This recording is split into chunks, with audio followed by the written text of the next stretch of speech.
moderate kagoknya will be lead aja ya, dipimpin.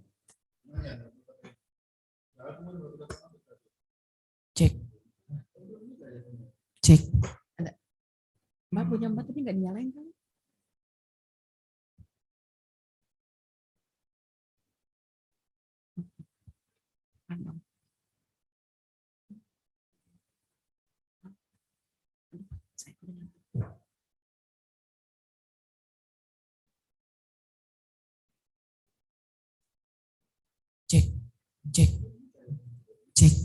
Cek.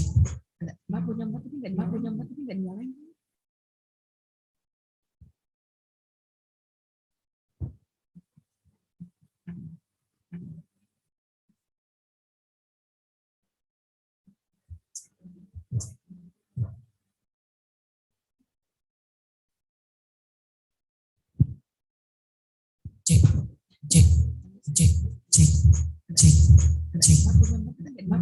Cek. Mbak punya Mbak tapi nggak dinyalain.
Udah, gini, udah Bapak ini beres.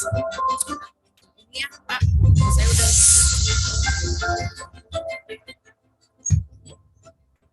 nyampein salam, kemudian saya kasih kode berarti Bapak harus lompat.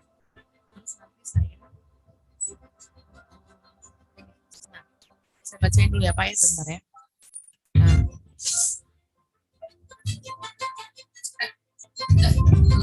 Ini ya Pak, sudah saya nyepin.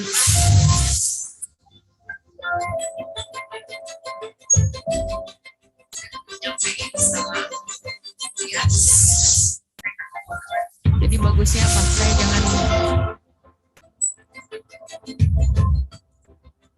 jadi bagusnya apa?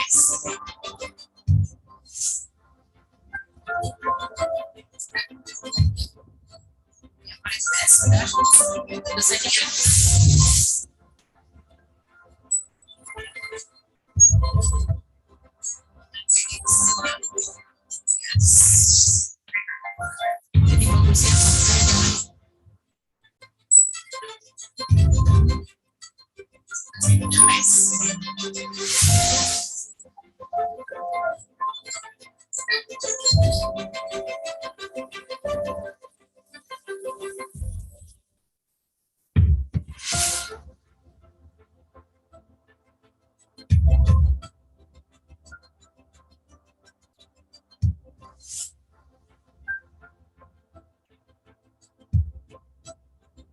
cek.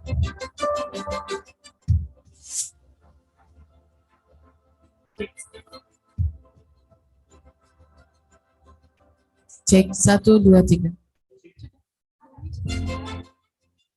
Man? Itu dilihat dulu yang itu bumpernya sudah saya ini lalu saya kalau saya ngeklik gini berarti Bapak keluarin bumpernya. Itu sudah bumper Pak, Indonesia Raya. Sudah Indonesia Raya.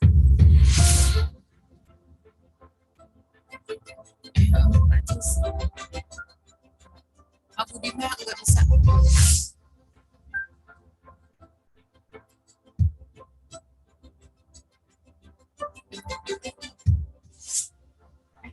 Lihatin Pak Sam Suryansa.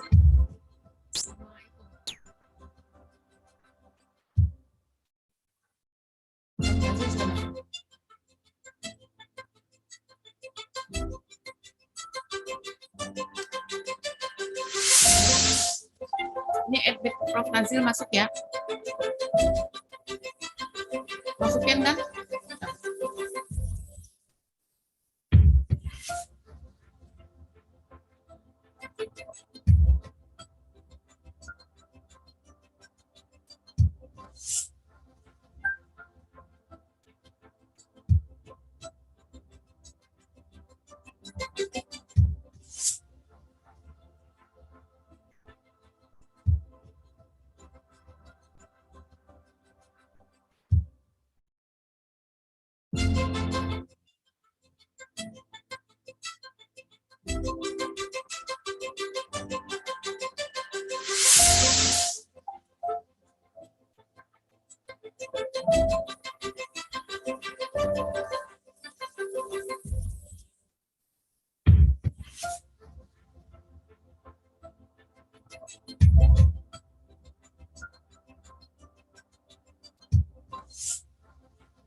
Bismillah.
Cek.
Selamat pagi Bapak Ibu sekalian peserta internasional webinar yang sudah bergabung di Zoom meeting. Dalam beberapa waktu ke depan kita akan segera memulai acara. Mohon untuk menonaktifkan mikrofon di Zoom masing-masing. Terima kasih.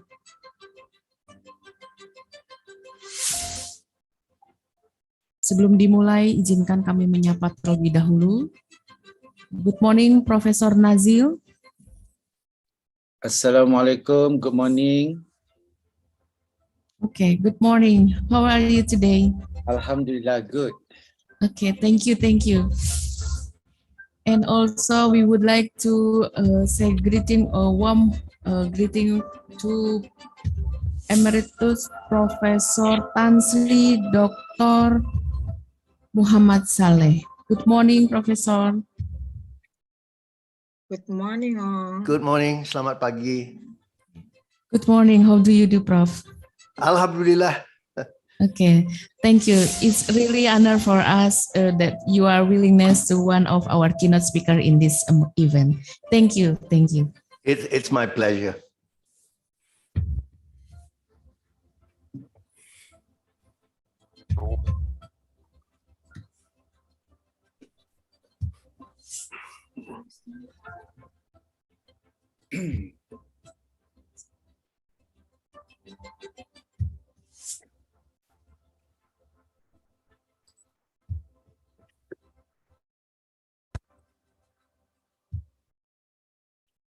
Masuk.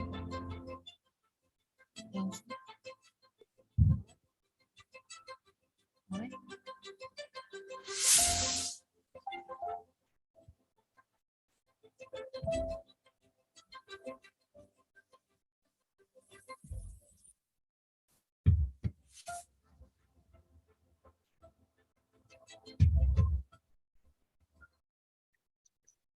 Oke. Bismillahirrahmanirrahim.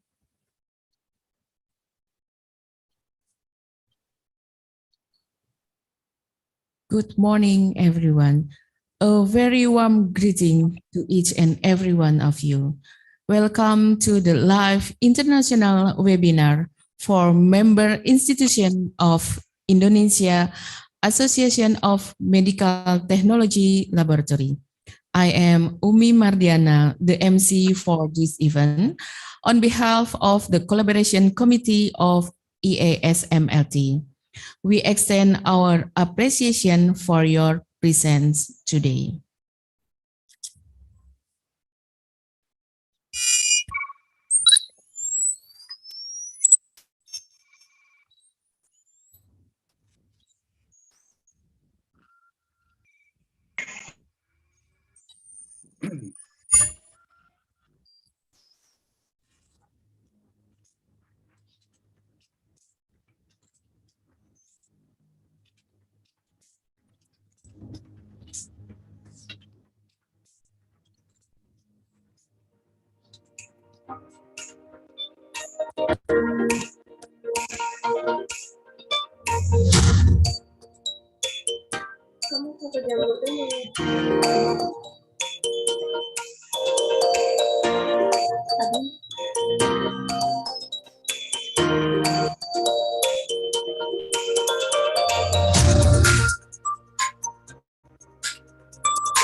The Honorable Chairman of AIPTLMI, Bapak Dr. Budi Santoso, MSI Med, and the Honorable of Vice Chairman, Ibu Dewi Indriati, M. Biomed, Dr. Arina Novila, MSI, and Dr. Samsur Yansah Sadaka.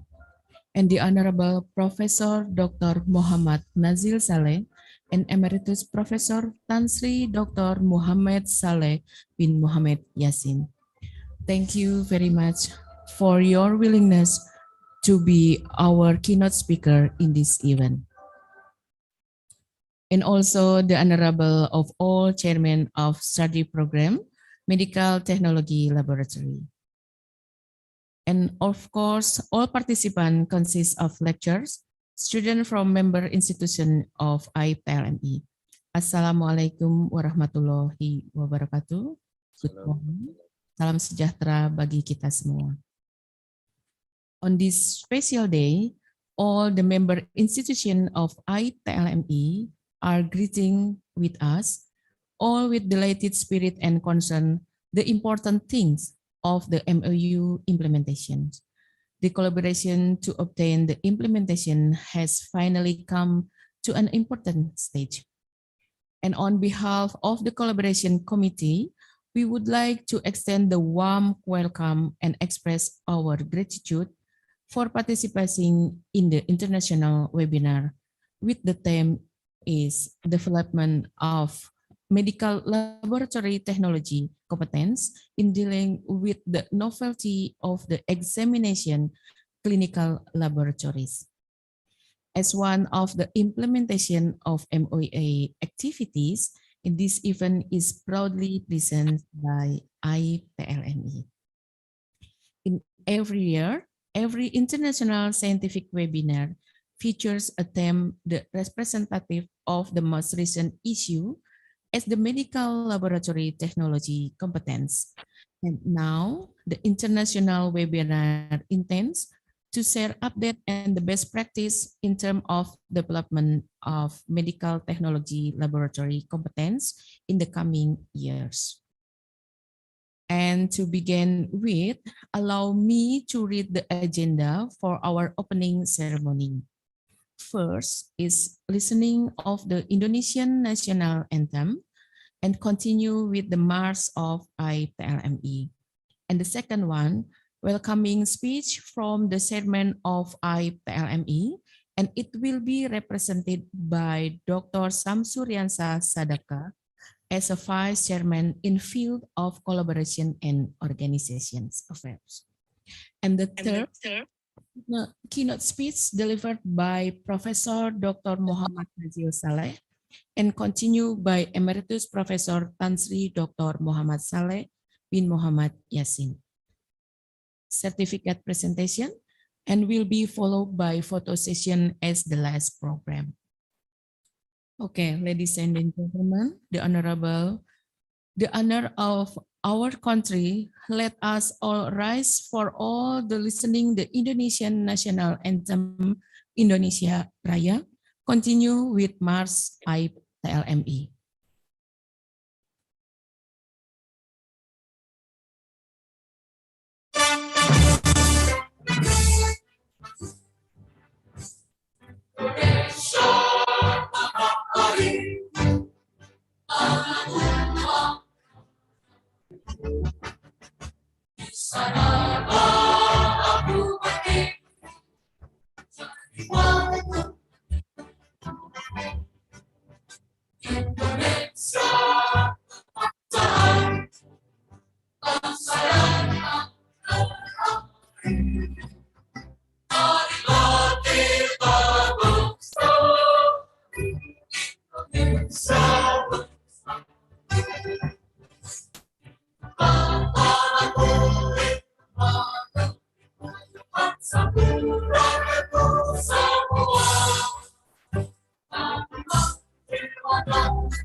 Thank you.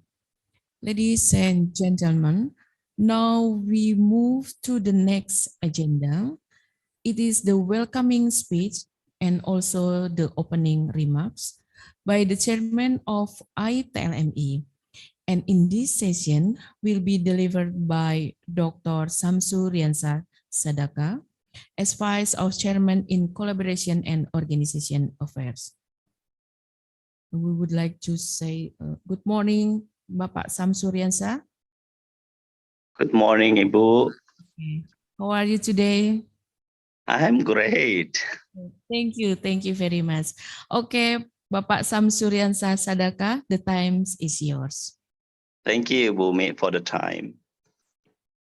Well, good morning. Assalamualaikum warahmatullahi wabarakatuh. Waalaikumsalam warahmatullahi wabarakatuh. In the name of Allah subhanahu wa ta'ala, the most beneficent and the most merciful, my peace, mercy, and blessings of Allah be upon you. Assalamualaikum. Minta tolong namanya di-rename. Jadi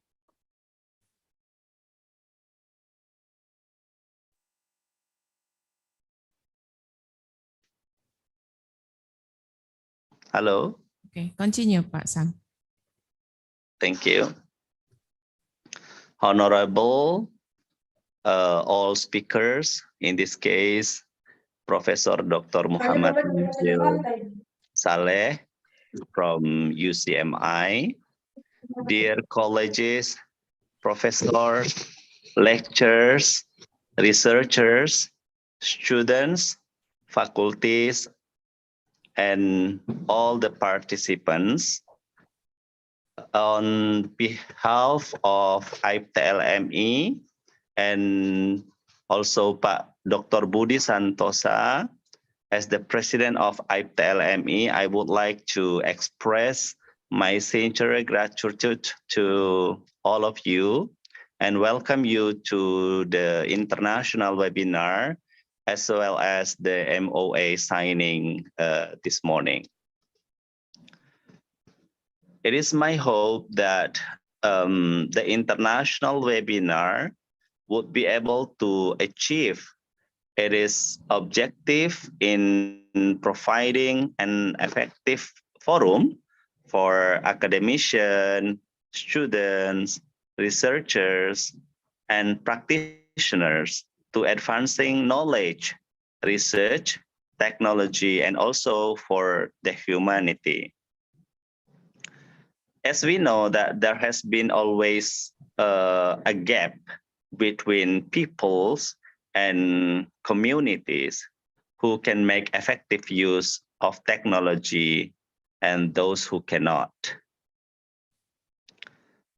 This morning, I'm very pleased to welcome everyone to the international webinar and MoA signing ceremony held by Association of Medical Technology Schools of Indonesia or AIPTLMI, which is invite UCMI and also MSU from Malaysia.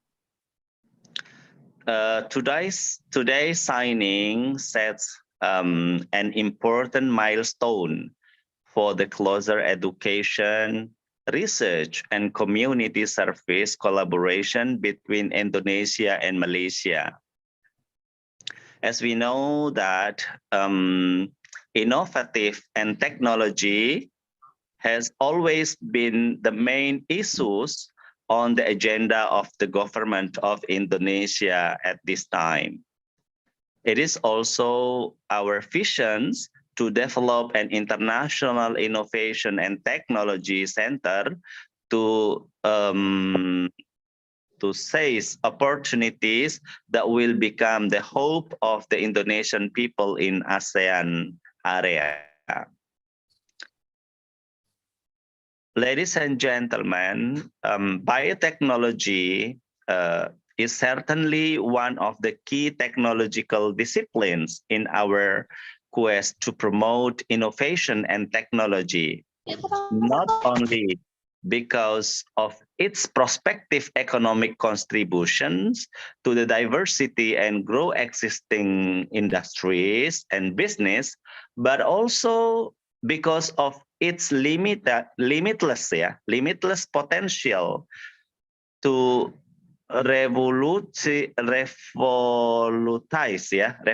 revolutionize disease treatment to improve the quality of life. Over the years, Indonesia also has developed a strong foothold in biotechnology research, including biomedical. Our medical and healthcare system are world renowned for their high quality, reliability, and cost effectiveness. I'm very pleased to witness to the commitment of MSU and also UCMI to build collaboration and closer bonds to take an advantage of each other's strengths, to pioneer research in the field of biotechnology, one of the scientific fields of medical laboratory technology. I truly believe such collaboration are timely and relevant. I also believe that this international partnership will drive a new wave of world-class developments in biotechnology and medical laboratory technology in Indonesia as general. So, akhir kalam, thank you very much for the times and enjoy the international webinar and also MoA signing to all of you, everyone. I say thank you. I'm so sorry because I cannot make it longer as I'm really cannot make it everyone happy as I am not in a good condition today. Thank you and Assalamualaikum warahmatullahi wabarakatuh. Thank you, Bumi, and have a good day. Waalaikumsalam warahmatullahi wabarakatuh. Thank you, Bapak Sam, and hopefully you are doing well. Get well soon, Pak Sam. And of course, thank you for the very warm welcome. Now we know that the aims of this international webinar is quite important, and AIPTLMI has a commitment to always improve the quality of member to concern the continuity of MoA implementation. Thank you, Bapak Sam. And ladies and gentlemen, the honorable, it is the honor that today in this keynote speech, there will be representative from the UCMI. There are Professor Dr. Muhammad Nazil Saleh and also Emeritus Professor Tan Sri Dr. Muhammad Saleh bin Muhammad Yasin. And in this session will be led by Mrs. Reni PhD. She is a lecturer and collaboration committee of AIPTLMI. Ibu Reni, good morning. And the time is yours, please.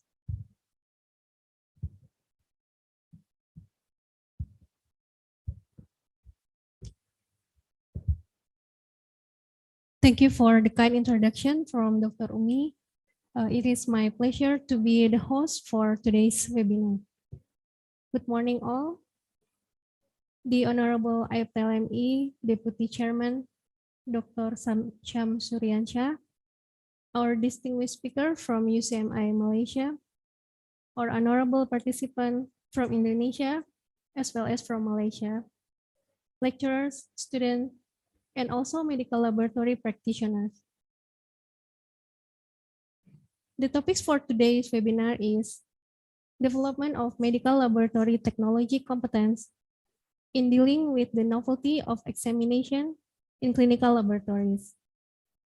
As we know that the competence in dealing with the novelty of examination is crucial in order to prepare the medical laboratory technologies to adapt to changing needs and demands to use the latest technologies and methods available in the healthcare system. Today we have two distinguished speakers who will share their insight and experiences on this topic. Before the presentation begins, I would like to share some information for today's webinar. Each speaker will have 30 to 45 minutes of presentation.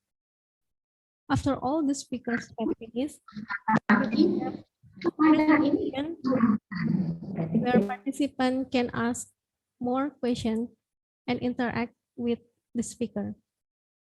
Please make sure to mute your microphone during the presentation, unless you are invited to speak by the host. You can use the chat function to post your question or comments at any time. We will try to address as many as possible during the Q&A and panel sessions. And also feel free to ask in Bahasa Indonesia or in English.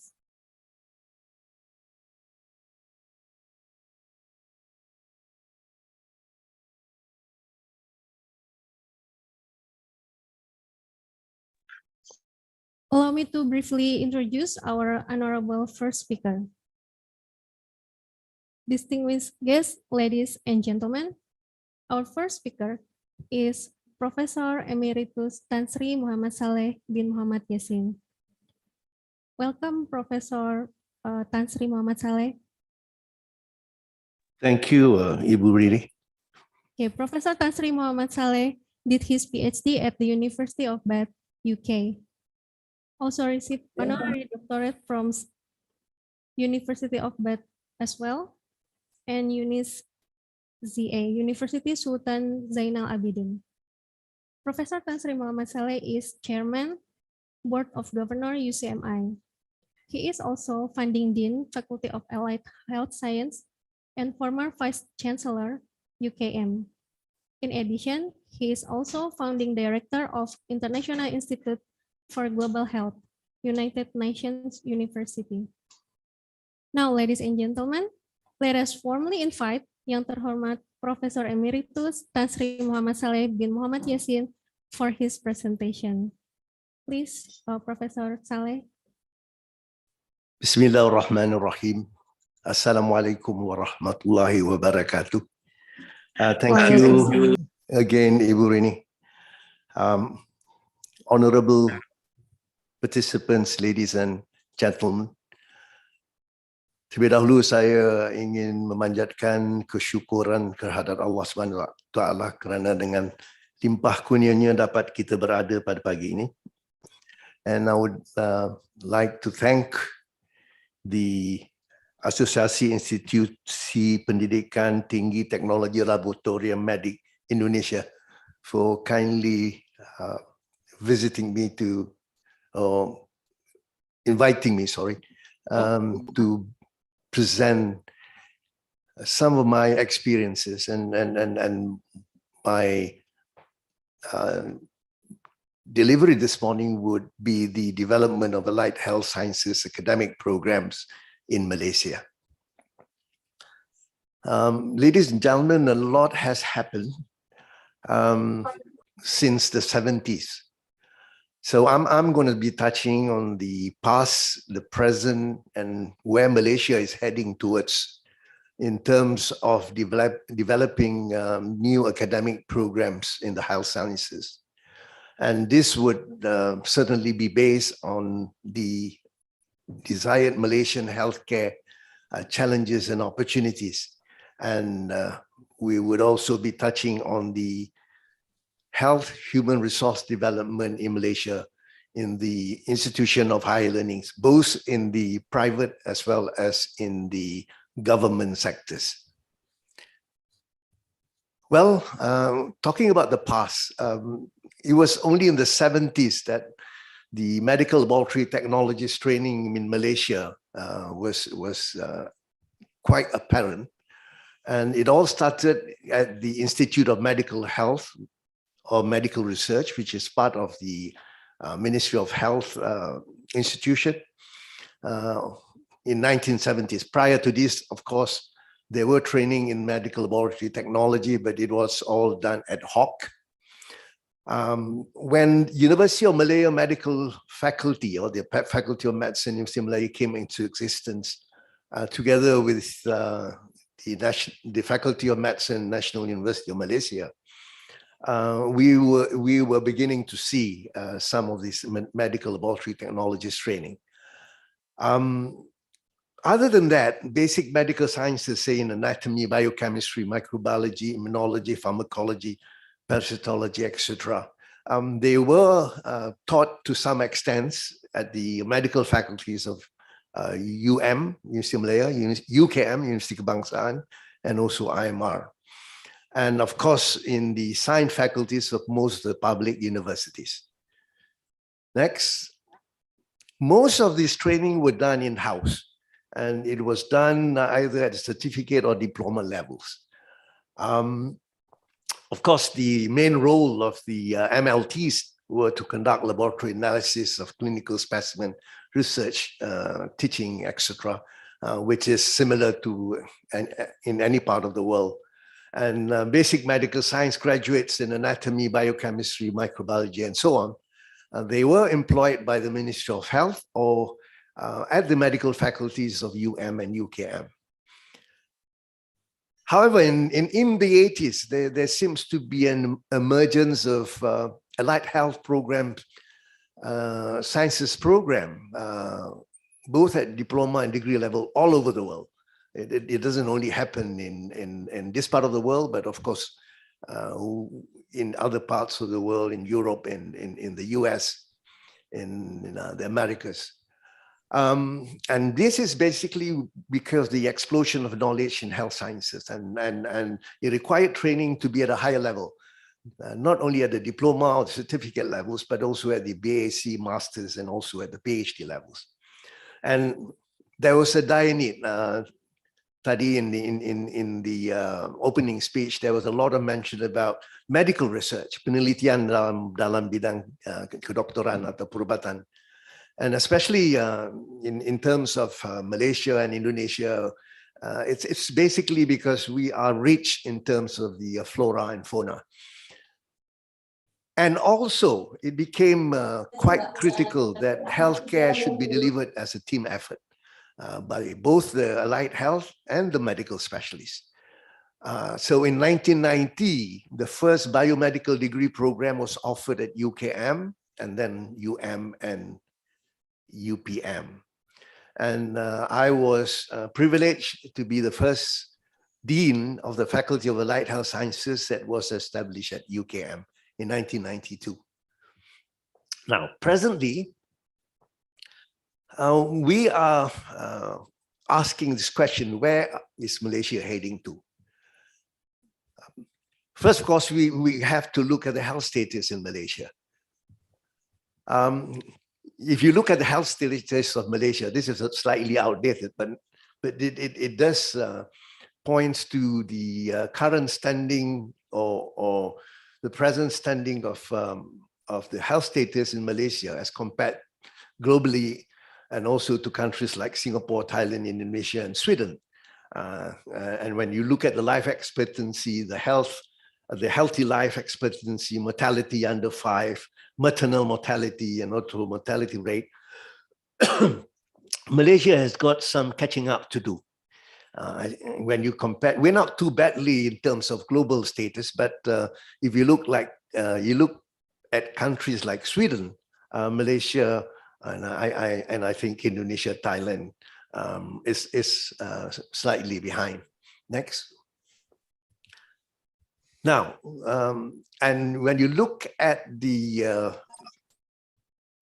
kind of health resources that we have, again, this was a bit slightly outdated, but we are improving as we go along. For example, in the post 208, in terms of doctors to population ratio, it would be 1 to 927. It has improved to 1 to 580 and so on. And the category of health personnel that we have in Malaysia is listed, and this is seen in all the profession that's being offered by the Ministry of Health. Next. Now, looking at the challenges and opportunities, I'm referring to three basic plans that we have.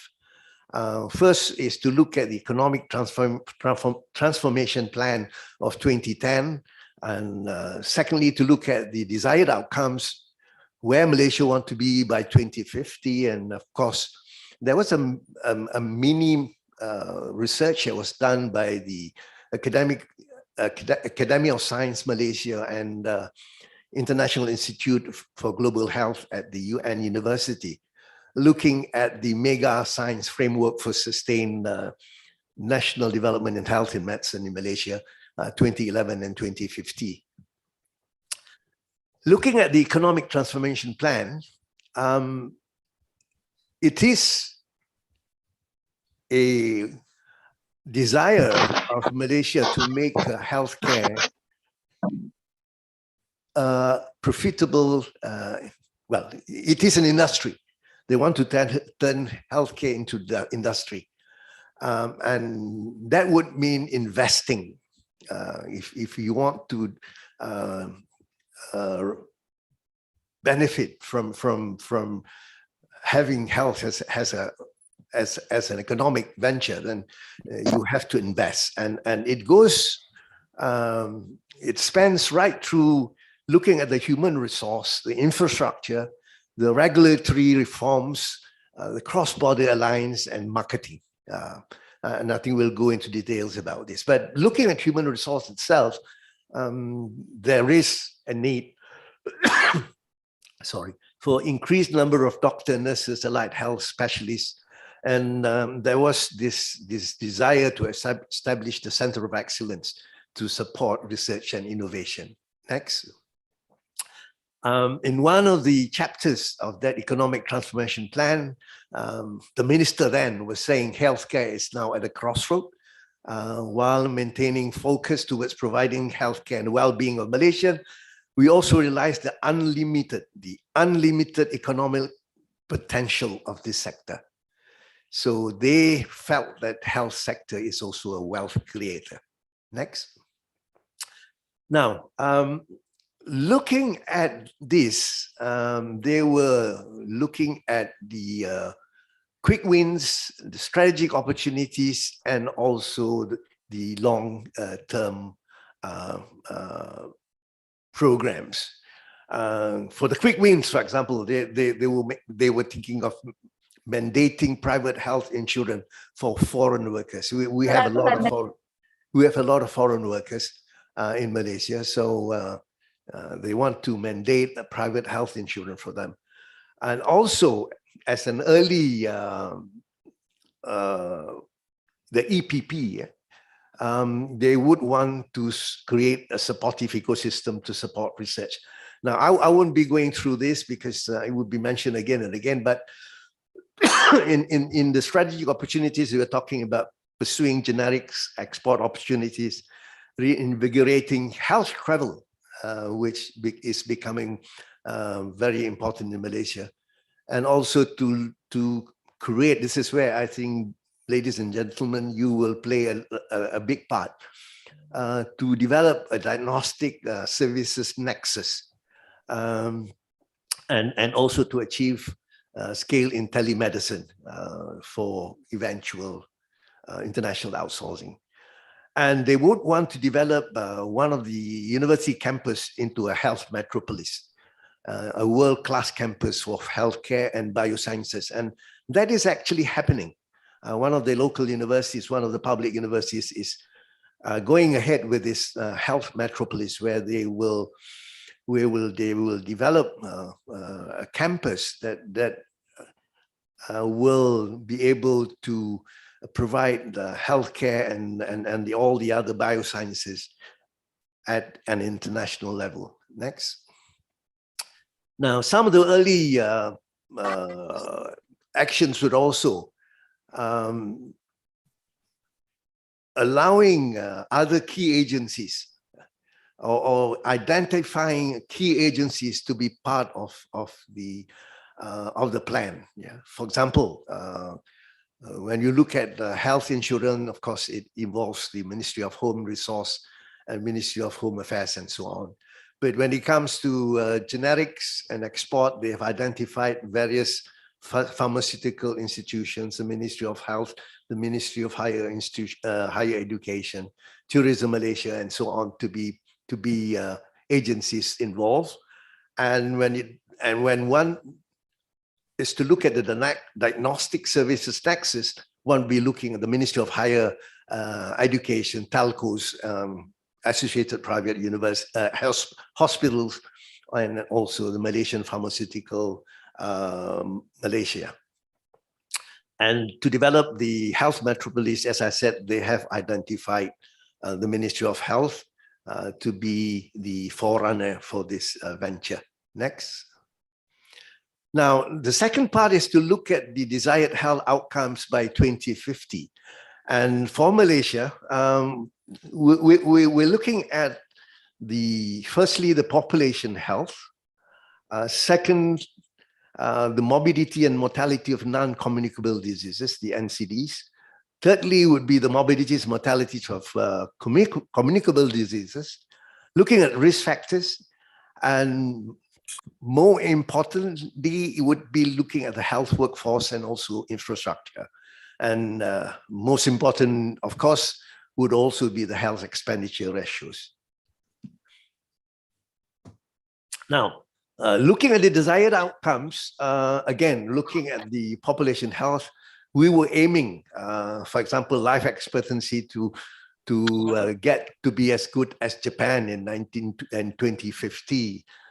Healthy life expectancy to be like Japan and also like Sweden for infant mortality rate, the mortality ratios, and so on. Well, this is just to share the fact that Malaysia by 2050 would want to achieve most of the health status in the more developed countries. Next. And these are more indicators, morbidity, mortality of NCDs, the risk factors. Next. The human resource and infrastructure. We would like to increase, say, physicians, number of doctors, from what we have now, in 2018, about 17 to 54, yeah, and it's the same for nursing, midwifery, dentistry, pharmaceutical personnel, and of course for the health financing, we would also want to be comparable to some of the more developed countries, yeah, like UK, for example. Next. Now, this is the more interesting and relevant piece of work that we did, looking at the mega science framework for sustained national development in health and medicine. Now, I'm talking about all this because this would eventually lead to Malaysia developing the academic health sciences program that's in line with the need of the country. This work that we did was to analyze the strengths and challenges of the science, technology, and innovation part in health, and also to do a comparison with developed and Asian countries. And it's a cross-cutting recommendation. It looks at research and development, it looks at human resource, and it also looks at the existing policies. Now, if you look at the analysis of strengths and challenges in health, first and foremost, it's the medical devices and diagnostics. And this is where I think medical laboratory technology becomes very, very critical. Secondly, to look at stem cell. I think this is also becoming very, very prominent in all parts of the world. Thirdly, to look at genomics.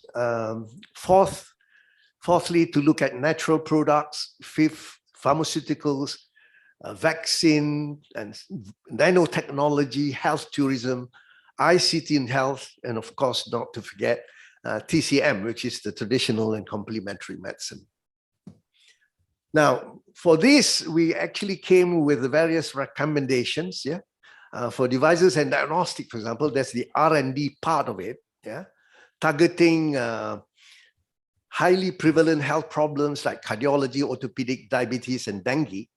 And the desire is to develop WHO certified labs, FID licensure for patents, biohazard level 3 and level 4 labs. And there should be more collaboration between industries and research institutes. For the human resource, obviously, we need to be training scientists in the biomedicine, medical engineering, and also MLT. The policy, the Medical Devices Bureau, which is part of the Ministry of Health, to be more proactive in endorsing and promoting local products.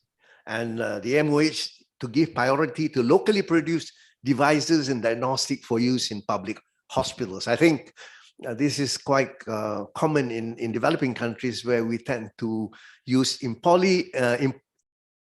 use product imported from overseas rather than utilizing locally produced devices and diagnostic use in the health sector. Next.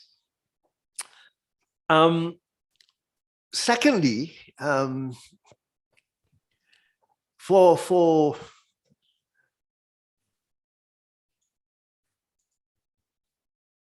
sorry, I'm missing the title up there, but this is for research, I think. Sorry, for stem cell. There should be fundamental research and how stem cells behave and so on. And finally, there should be an effort to establish a national stem cell laboratory, which is not in existence for the time being, but we do have centers, genomic centers for the time being. For HR, of course, for the human resource, we need to be recruiting more medical scientists, basic scientists, molecular biologists, biostatisticians, and bioinformaticians, etc. Clinicians need to be trained in transplantation work when stem cell-based therapies are ready for application. Now, at the moment, stem cell is being practiced in Malaysia, but it's very, very expensive. The policy, of course, is to prepare a regulatory framework and also to amend the National Drug Act. Next. Now, for genomics, again, there should be the R&D part of it. Yeah. In fact, there is a laboratory that's already looking at the molecular epidemiology of genetic variants in Malaysian population. I think they've collected easily about 100,000 samples, and then looking at the environmental interaction and diseases outcome. For HR, of course, they must be expert in bioinformatics, clinical and medical genetics, genetic counseling, bioethics, and basically to provide more or to educate more graduates in genomics so that they can inform patients when appropriate. The policy, of course, again, is to prepare guidelines and regulation for ethical R&D in genomics and also its application. To incorporate genomic sequencing in clinical guidelines for practice. I think some have been done to a lesser extent. Next, natural products. It's fairly obvious. You know, we as I said, we are rich in flora and fauna, but there should be a concerted effort looking at specific diseases, which would include cancer, HIV, tropical diseases such as dengue, the production of health supplements, functional food, healthy fats and oils. And this has been assigned to, in Malaysia, we have the Forest Research Institute, the Palm Oil Organization, and of course, in Sarawak, we have the Biodiversity Center. And we also have the Cancer Research Institute Foundation. And then there should be an effort to make research more centralized and to enhance partnership between the research institutions and also the pharmaceutical industry. Obviously, there should be a number of, there's an increased number of researchers, and there should be, for the policy part of it, there should be implementation of existing relevant policies. For pharmaceuticals, this is quite obvious. We want to establish more manufacturers for generic products, to collaborate with multinationals for clinical trial. Now, halal pharmaceutical is a big thing in Malaysia, and I'm sure it is in Indonesia as well. Recently, I think the visit of your esteemed President, Professor Mr. Jokowi, Bapak Jokowi, and the Malaysian counterpart, Dato' Anwar, they have actually signed a halal memorandum of understanding, looking at halal pharmaceuticals, I believe. And also to look at markets where the demand is for cheaper generics like Vietnam, Africa, Middle East. And this would obviously involve human resource development, enhancing researchers' capacity to identify new chemical entities and so on. For the policy part of it, it will be enhancement of the existing relevant policies. Now, 6 recommendation of vaccine. I think this research was done before we had the pandemic, but there was already an idea to incentivize SMEs, the small, medium industries, enterprises, to venture into vaccine research. I think Indonesia is more ahead than Malaysia in this part, to integrate the vaccine R&D into the national science, technology, innovation, and health policy, to coordinate existing research and development vaccine research centers, and of course to do vaccine production, which we are doing at a very early stage. Now for HR, it's very obvious. You've got to enhance the human resource capacity in vaccine research and also production, and to establish teams with multidisciplinary expertise. For policy part, of course, you have to develop the policy and agenda, and also to broaden the community awareness about all aspects of vaccine development and production. I believe in Indonesia, it's called sosialisasi, about the awareness. Yeah. Next, 7th would be for nanotechnology. Again, so much in nanotechnology that you have to be looking at, and then for example, looking at the specific R&D projects like development of cancer biomarkers, looking at biopharmaceutical proteins, looking at diagnostic kits for infectious diseases, addressing issues on diabetic vasculopathy, looking at antioxidants. There's a lot of work being done in antioxidants, and also looking at R&D in vaccine for infectious diseases. Again, the obvious route for human resource training would be to produce a lot more nanotechnology degree program graduates at local universities. But maybe we should recruit foreign experts on a short-term basis, like what Singapore has done. Policy, looking at to develop a national nanotechnology policy. Now, 8, looking at health tourism. Now, this is becoming very, very big in Malaysia, and I also believe in Thailand, and it's also happening in India, to develop health tourism.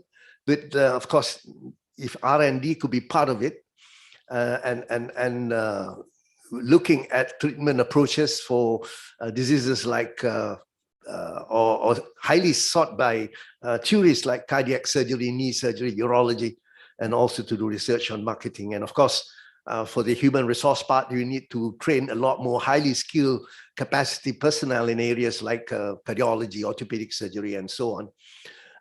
For policy part, this is where the Ministry of Tourism has got to come in. Have to work closely with the Ministry of Health. And of course, there's so much advancement in the IT system, and electronic health records become very, very pertinent in the efficiency of services. And also to introduce ranking of hospitals offering health tourism. And this is, I think, has been done with some of the top hospitals in Malaysia, whether they've gone for ranking. Next. For ICT, well, there's so much said in digitalization in health. A lot more open resource methodologies in healthcare should be looked at.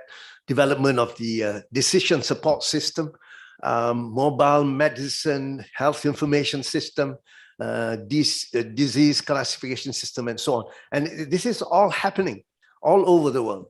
And of course, the training would be to train more skilled personnel, specifically in ICT in health, and obviously to develop training programs in ICT in health. Of course, the policy again, to encourage use of locally developed softwares, revision of the national blueprint on telemedicine, and so on and so on. Okay, next. Last but not least, I think it's TCM. TCM, again, there's so much potential of TCM in developing countries like Malaysia and Indonesia.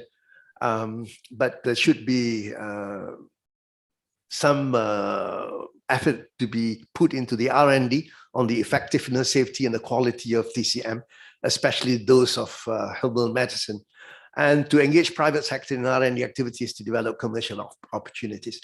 So again, the human resource would to support the existing institutions offering TCM training. And the policy, of course, to harmonize element activities related to TCM. Next. Okay, recently, well, the act was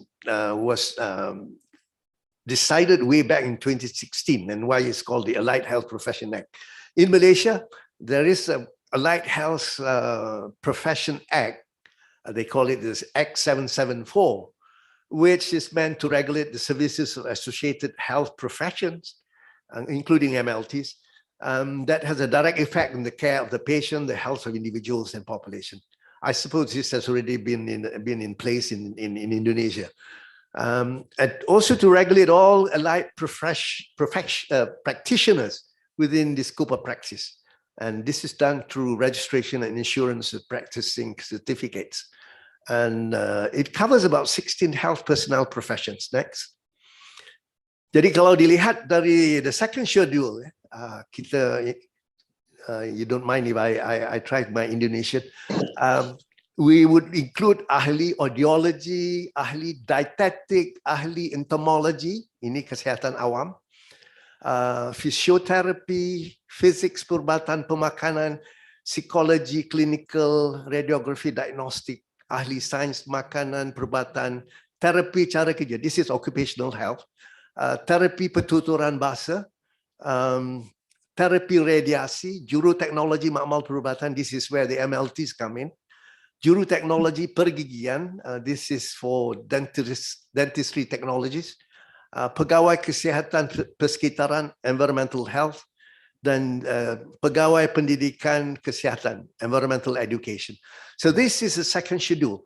The first schedule was 23, they've cut it down to 16, and all these professions would be under the Act. So to be able to practice, you must be registered under this Act. Next. And of course, the pandemic. I think you had the same problem as well. Well, when I presented this, we had about 4.8 million cases with 36,000 deaths. And then, of course, we are now in the endemic phase. And of course, the role of allied health scientists became very, very important, especially in conducting diagnostic tests, screening, surveillance, and other tasks that's required to curb the pandemic. Looking at the current health human resource development in Malaysia in the institutions of higher learning.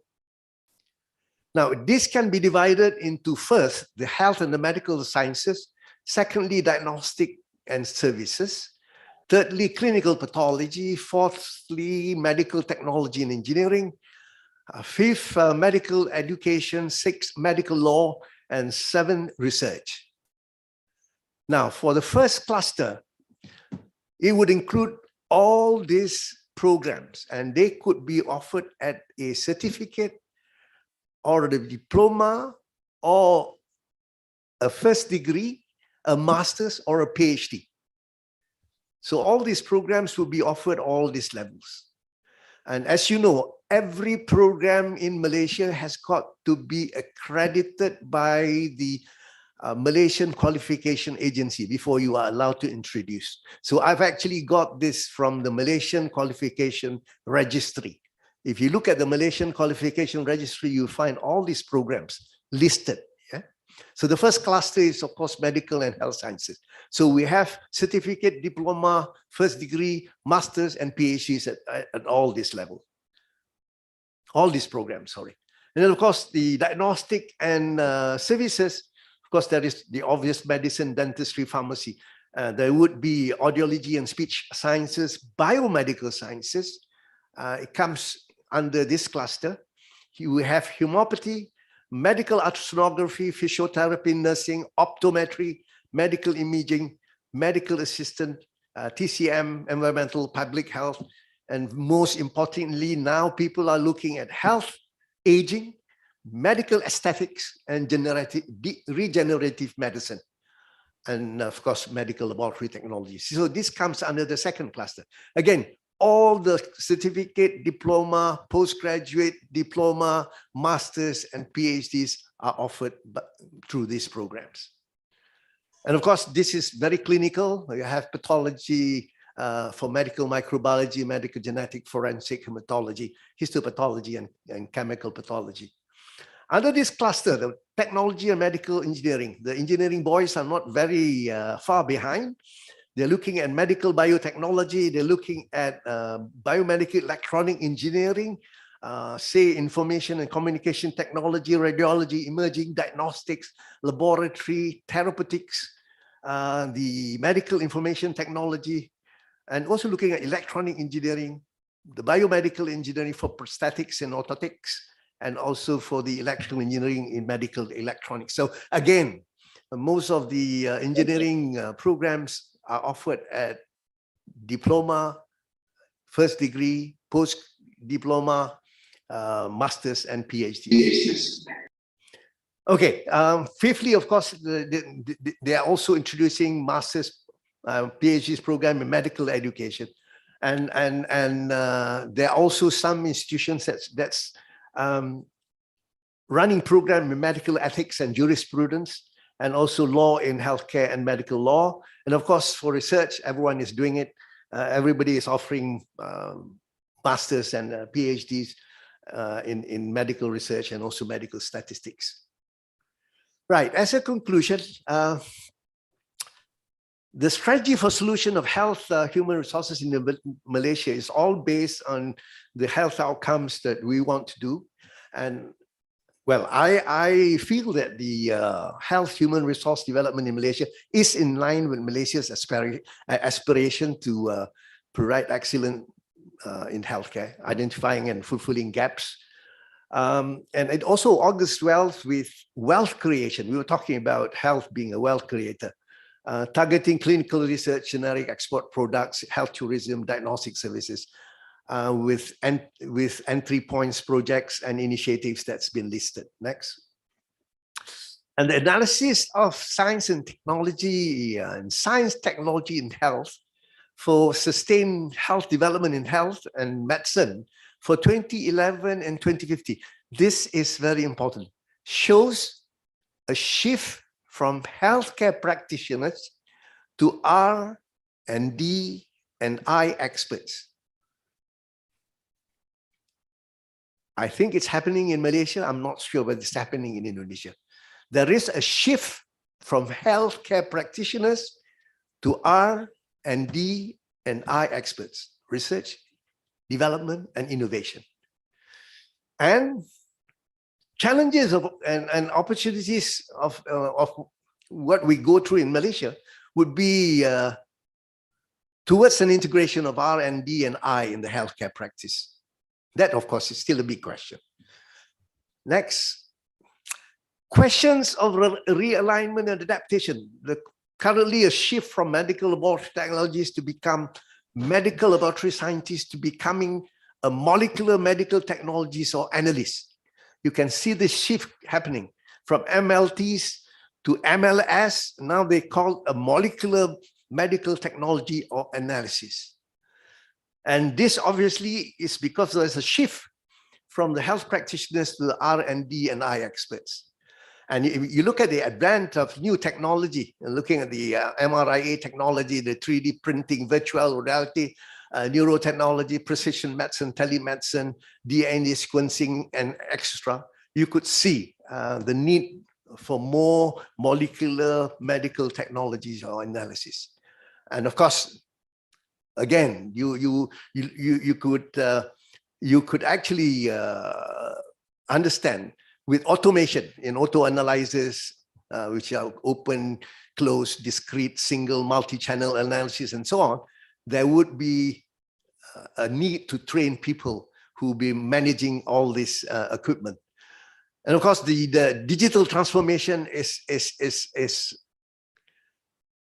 unavoidable. Yeah, we're talking about AI here, we're talking about big data, we're talking about IoT and extra. For Malaysia, of course, that will be the adherence to the Act 774. And of course, it becomes critical. There should be a international accreditation of labs, whether it is WHO certified, whether it is FDA licensure, or whether we come through the biohazard level 3, level 4, and also the ISO 15189. Next. Now in Malaysia, there is an increase in opportunities for people to be trained at postgraduate diploma, at masters and PhD. Through these new approaches, the teaching and learning methods through APTL. APTL is the accreditation prior to experiential learning. Maksudnya kalau kita sudah pengalaman, you can include that as to be part of your portfolio. And you could join a degree program, a master's, or even a PhD program. And now a lot of the programs in Malaysia are on open distance learning, ODL. So you could do it part-time. You could be in your place of work and get a degree on an open distance learning. Or it could be work-based learning. It could be you working in your lab and your lab being accredited as an academic institutions. And it could be micro-credentialing. All those programs that's being run is given credits. And once you collect enough credits, you could use that to leverage yourself into a degree, a master's, or even a PhD program. But that means you have to update the curriculum and the program. And of course, in Malaysia, we're trying very hard to be recognized by the Professional Recognition Board, both locally and internationally. There is also now to upgrade the TVET program in health to be comparable to the academic health programs. And of course, as I mentioned, of course, there is now increasing patient autonomy, digitalization, financial accountability, future pandemics, and of course, internationalization. Next.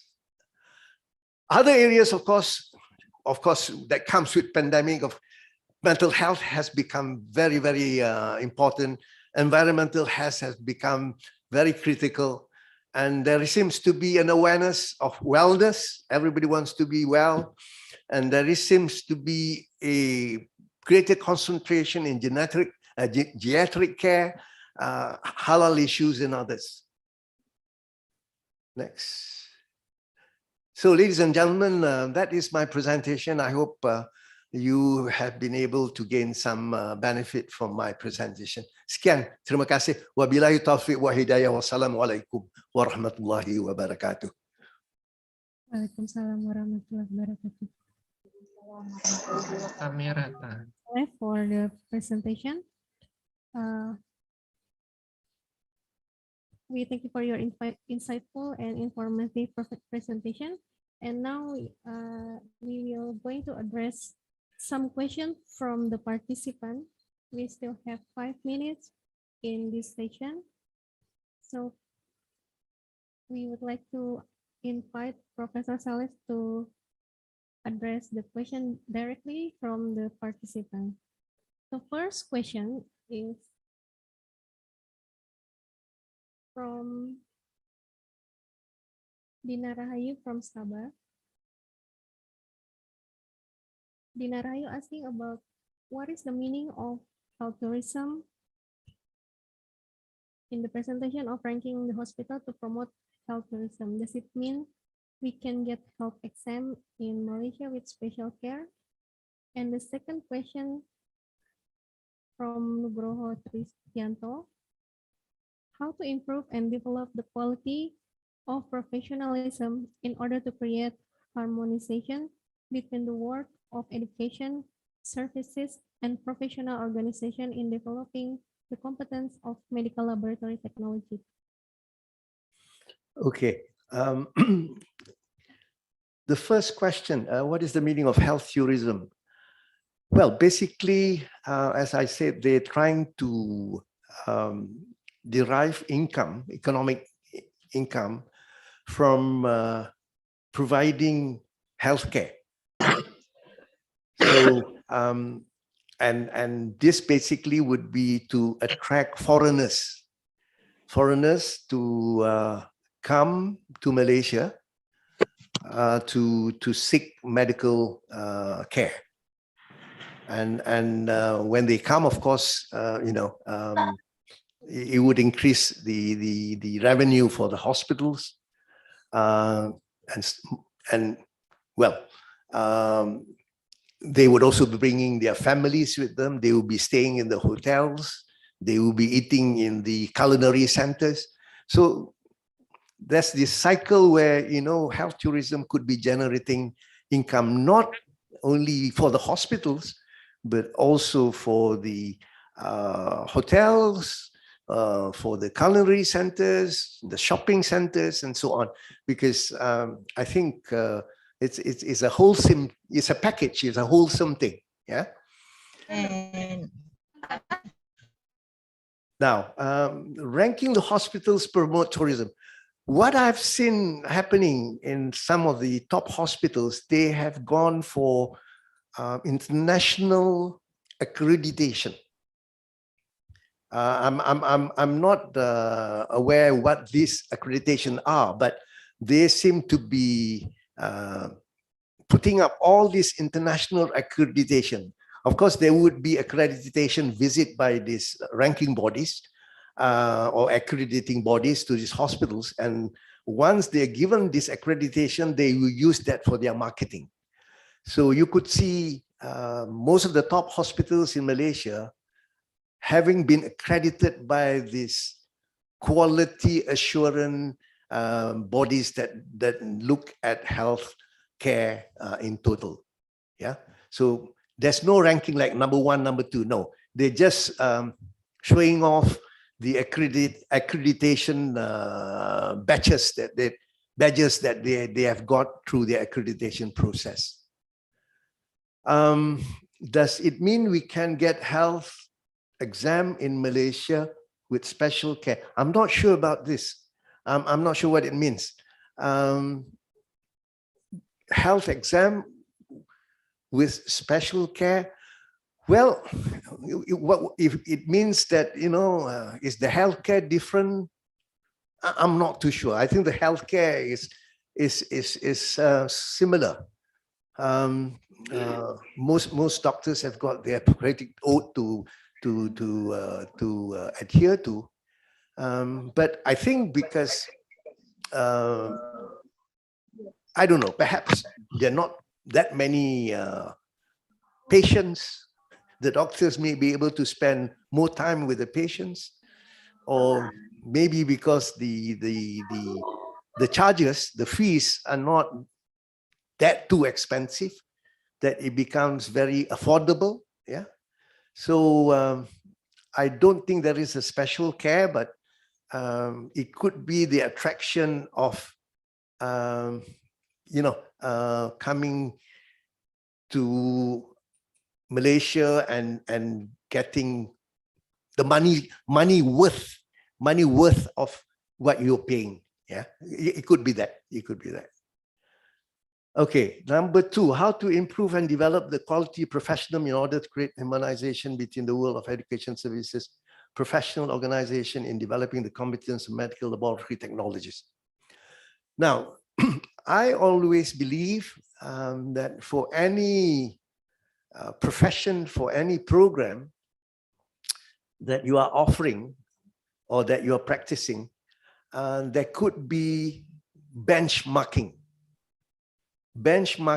with other organizations. And I'm very glad the MoU that you'll be signing with MSU is part of this exercise of benchmarking. So you could actually always look at where you are, what you need to do better, what you need to do at a higher level. And of course, there are professional bodies that would be able to give you accreditation. For example, the biomedical programs in Malaysia, some of them have already got recognition from the Institute of Biomedical Science, UK. So they will come and look at your program and given the necessary accreditation. So it shows that your program is of world standard, or at least at the UK standard. And then your graduates could be employable anywhere in the world. So that is what I always feel, that programs, for example, MLT programs, should be constantly benchmarked with the best in the world. And this would derive a great benefit to your graduates, especially. Yeah. Okay, thank you, Professor Saleh. Next question from our student. As we know that in this webinar, there are many participants here are students. And welcome students. They would like to know about the continuing education for medical laboratory scientists in Malaysia, as well as about the professional work for foreigner in Malaysia. If there are Indonesian medical laboratory scientists would like to work in Malaysia, what is the requirement and how can they work in Malaysia? Bisa saya jawab dalam bahasa Indonesia, Bu? Silakan. Saya coba ya. Oke. Ada banyak kesempatan ya, banyak kesempatan untuk graduan atau the graduates dari Indonesia untuk meneruskan di Malaysia. First of course, kalau punya diploma, mungkin mereka bisa ke S1 di sini ya, S1, dan mungkin diterusin ke S2 dan S3. Itu normal, itu biasa. Tapi ada beberapa pendekatan baru, that's new approaches now, ya, yang saya bilang tadi, APTEL ya, APTEL ini adalah akreditasi kepada pengalaman ya, yang lalu, yang boleh diambil kira sebagai entry point ya, sebagai entry point untuk sesuatu program ya. Jadi ada peperiksaan khusus kalau mau dia ada APTEL A, APTEL C, APTEL Q ya, ada berbagai macam ya, berbagai macam. Jadi orang yang sudah berpengalaman misalnya, they can be given extra credits and so on, or they can be exempted ya, extra credits and so on. Now yang ketiga itu yang ODL itu, Open Distance Learning. Open Distance Learning ini adalah satu juga pendekatan di mana you don't have to leave your country misalnya. Oh, kalau harus datang pun mungkin for a short period of time ya, hanya untuk waktu seketika ya, where you can actually do your program based in your country ya. Dan this is selalunya lebih mudah kalau dibuat dalam bidang business management ya, yang IT dan seterusnya. Tapi kalau dalam bidang MLT misalnya, I think this will be a challenge, not only for us but also for you. Ya, untuk rakan-rakan kita di Indonesia, it will be a challenge. Makanya saya berminat benar ya dengan MoU ini. Gimana Indonesia dengan Malaysia bisa bekerja sama to take advantage of this open distance learning. Ya. Jadi lastly ada yang work-based learning. Again, work-based learning ini kamu kerja di sesuatu institusi dan itu dikirain ya sebagai your academic program. But again, I've not seen it done in MLT training. Yang saya baru lihat dalam bidang perhotelan, pariwisata ya. Jadi anak-anak masuk ke hotel, kerja di hotel, tapi itu diambil kira sebagai tempat dia belajar. Yeah, so that's called work-based learning. Yeah. Jadi yang untuk MLT bidang sains saya belum melihat, tapi kalau yang untuk perhotelan, ya sudah berlaku.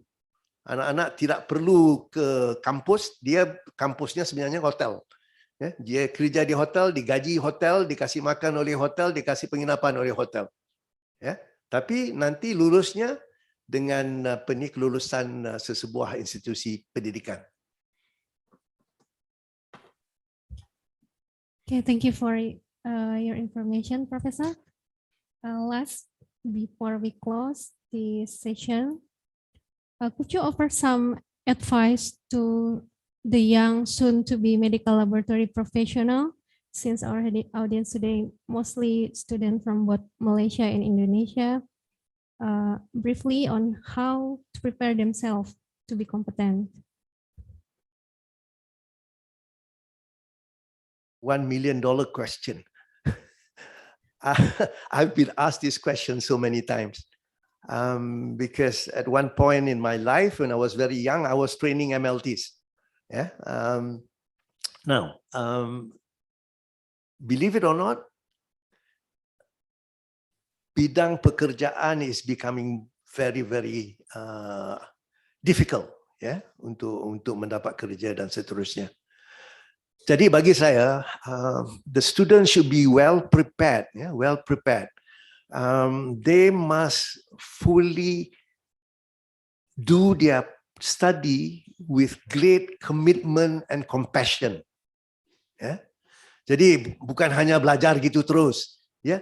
Dia harus committed dan dia harus ada passion ya tentang mata pelajaran itu. Ya.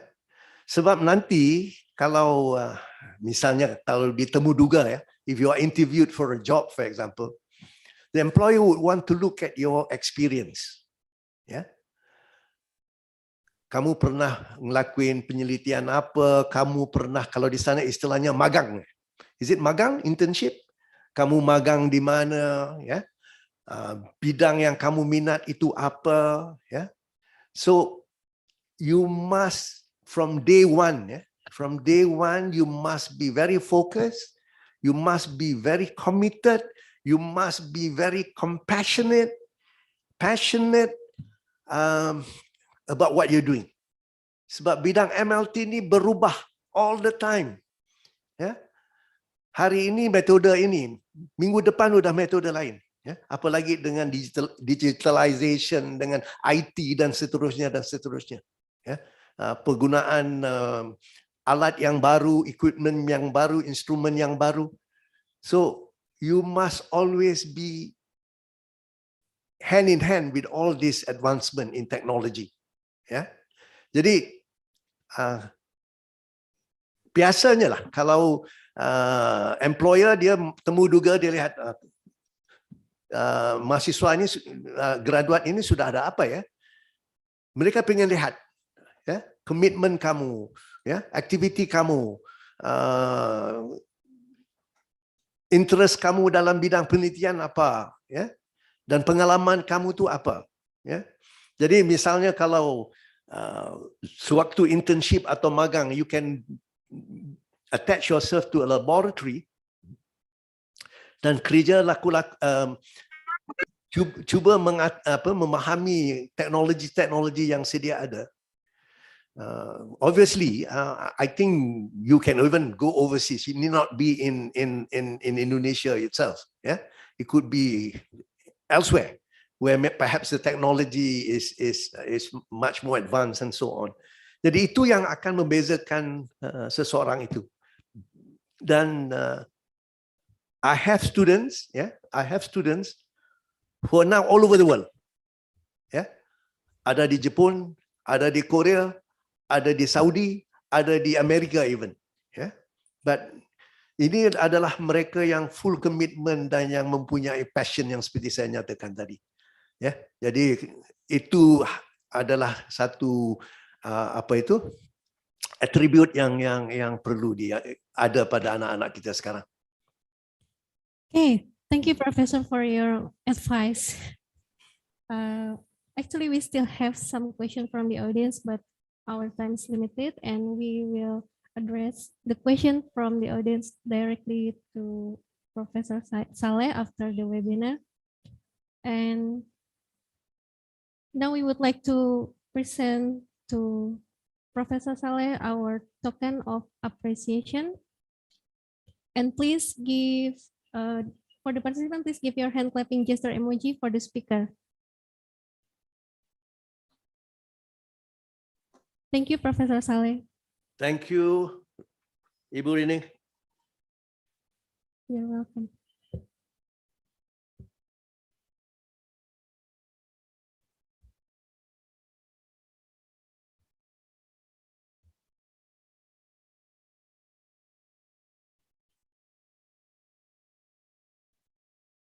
Okay, now we will continue our webinar with our second speaker. Ladies and gentlemen, our second speaker is Professor Dr. Muhammad Nazil bin Saleh. He is a professor in medical laboratory technology and biomedical science. Professor Saleh did his PhD in biomedical science at University Putra Malaysia, and currently working with more than 20 years of professional experience at the UCMI. Professor Nazil also registered professionally in Malaysia, UK, and USA as clinical laboratory scientist from the American Society of Clinical Pathology. Also from the American Society for Clinical Laboratory Science, Science Council UK, and Malaysia Institute of Medical Laboratory Sciences. Now, ladies and gentlemen, let us warmly invite Yang Terhormat Profesor Dr. Muhammad Nazil bin Saleh for his presentation. Please, Professor Nazil. Bismillahirrahmanirrahim. Assalamualaikum warahmatullahi wabarakatuh. Thank you, our moderator, Ibu Rini, for your kind introduction about me. Yang berbahagia, Professor Emeritus Tan Sri Dr. Saleh Muhammad is our Director of Board Governance and also Executive Member of AIPTLMI, all guests, docent, and also putra-putri from all over the institution in Indonesia. Before I start my presentation, I would like to give one pantun to everyone. Okay, ingin rasa nak makan kari, kari cendawan batang keladi. Girang terasa tidak terperi, bertemu saudara-saudari yang baik hati. Assalamualaikum warahmatullahi wabarakatuh. Thank you very much for this kind invitation, and also it's a part of the MoU signing. My presentation today will be focusing on our generation, which is millennial biomedical technologies in the 21st century era. Are we ready? Basically, the new generation, are they basically ready to embark in this era on the biomedical technology? All right. So we go on the on beginning. We're talking about the industrial revolution. We're talking about the industry 4.0 revolution is already redefining how the manufactured things today, whereby it's a very important that we have understand the combination between the IR 4.0 and also society 4.0. This is a very crucial that people look into it. So whereby in the society 5.0, society 5.0 that already established and also introduced by the late president of Japan, Abe, during that time, that during the fifth science and technology plan for the Japan, they already introduced the society 5.0 is a very important from the hunting society and then move on the agriculture society, industrial society, information, and finally look on the technology, whereby it's a very important that IoT, we're talking about the big data and also the robotic. So the combination between the IR 4.0 and also society 5.0 can can give a better healthcare to industrial for medical technology. So we can see from this video.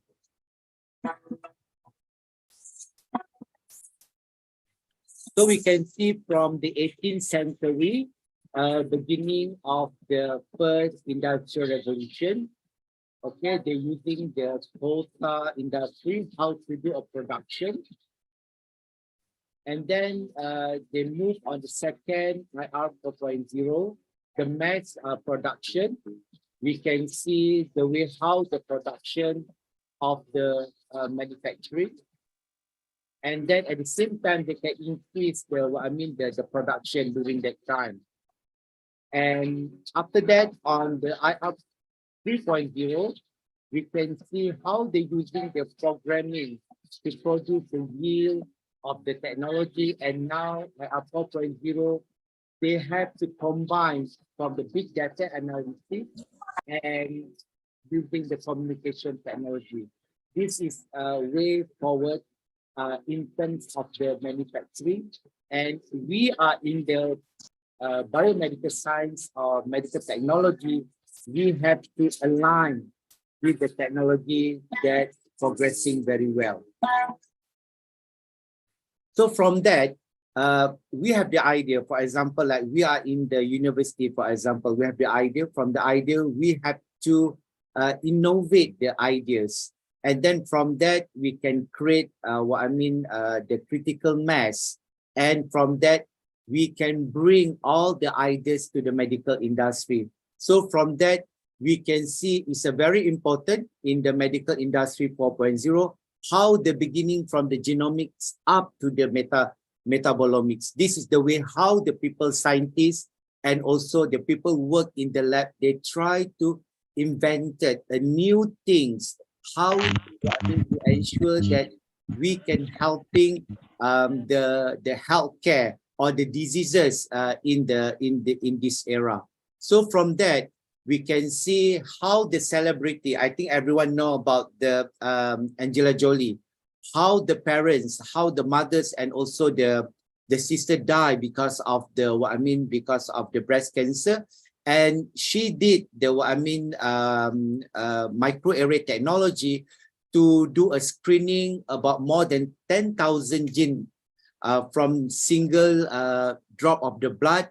So from that, they remove the breast, and then that will be reduce the risk of the breast cancer. So this kind of technology is a very important that we can provide the healthcare system in our country. So from that, during 2015, how the president of Barack Obama introduced the evolution of the concept of precision medicine, because this is a very important, because different people, they have a different metabolism and we have to treat them differently. It's not like during our parents or our grandmothers, like for example, they have like problem in headache, they give like paracetamol, for example. So like doctor just mentioned, you take about 2 tablets, something. So that one cannot be accepted during this time, because it's a different people, they have a different metabolism, and we have to treat them is a differently. That's why it's a very important, we as a medical technologists, to look from the beginning. We're talking about the clinical data, we're talking about the microRNA, we're talking about the mutation. This is all the the latest technology that will be trigger the industrial of the medical technology. So from that, we can see previously when patient came to the hospital, normally doctor take this take the samples, and then the people in the lab normally look into the symptom. All right, so that means sometimes taking a longer time to diagnose the disease. And today we're talking about the pattern based on the evidence based on medicine is a very important. And coming towards, we're talking about the logarithm base, whereby they're using the precision medicine will be take place. So from that, we can see from this kind of movement is about millions has been embarked or spent in terms of technology, whereby the internet of the medical technology take place. You can see from, for example, like Northern America, they spend is about up to 45 billions. We're talking about the Asia Pacific, they spend is about 51 billion. This will be, you know, the new trend that people explore and also invented into the technology. And now we can see the internet of the medical device or things is available in the market. So I believe majority all of us, you have your own device, for example, like you have like watch which can detect the heartbeat, can detect your BP, for example. And during might be during the COVID-19 blessing of the COVID-19 virus, everyone have like in Malaysia we have My Sejahtera, and I believe in Indonesia you also have like system they call like Satu Sehat, whereby you can check update in terms of the vaccine status, talking about the other things will be cooperate in the system. This is device will be do the screening functioning well to helping us to detect any early detection on the diseases. This is a way forward on the the technology. So from that, the recent article already published and also discussed thoroughly about 12 things. It's a very important industrial 4.0 application in medical field, whereby you can see from the innovation service to the patient, up to the complicated cases handled by robots. So I've experienced last year, went to Korea, whereby in the ward, there is a robot communicate with the patient. But I believe there is the advantages and also disadvantages using the robot. I will discuss later on. This is the latest environment, the latest progression in terms of the medical technology that we have to streamline in this era. So that's why it's a very important that in the in the higher institution like us, we have to do more like collaboration. For example, like we look on the knowledge. So from that, we believe we can increase the efficiency and then create the industry, and finally we can elaborate more on the new companies through the the technology that already invented.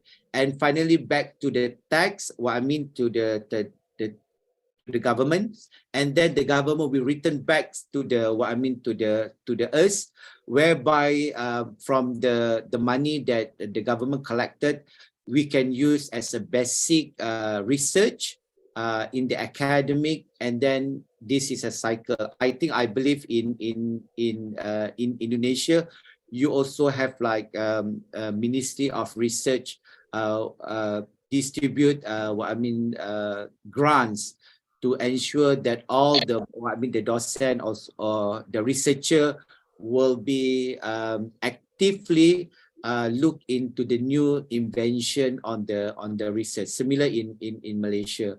However, it's a very important that we have a close relationship between the researcher, education, the important on the community outreach, and also the government agency. We have to understand what is the needs by the community reach, and also we have to cooperate with the private agents, private enterprise, to ensure that the product or the ideas that we bring up will be shared to the community outreach. And prior to that, we have to in Malaysia, for example, we have a very strong collaboration, for example, like from the research, and then we have to collaborate with the different university with the same area, for example. And finally, we have to bring that idea to collaborate with the reportable university as well, to ensure that what we do, what we propose, or what we try to highlight in our research will be benefit, and also will be verified from all the stages, either from the universities, from the industry, and finally to the community as well. That's why it's a very important the collaboration between one institution to other institution, and from one country to another country. And during the COVID-19, this is that we have it in our university. The students have experience dealing with the human sample of the COVID-19, and also learn a new technology during the COVID-19, because I believe a real-time PCR nowadays is not like it's a common equipment either in the hospital or in the laboratory, either in the university, because this is important the high-end technology on the diagnostic to the young generation on the during the COVID-19. So that's why it's a very important that we have to look the 17 SDG is a very important that we have to comply the Sustainable Development Goals, and there is about 17 elements goals that we have to achieve, and the IR 4.0 and also Society 5.0 also embedded in the 17 SDG as well.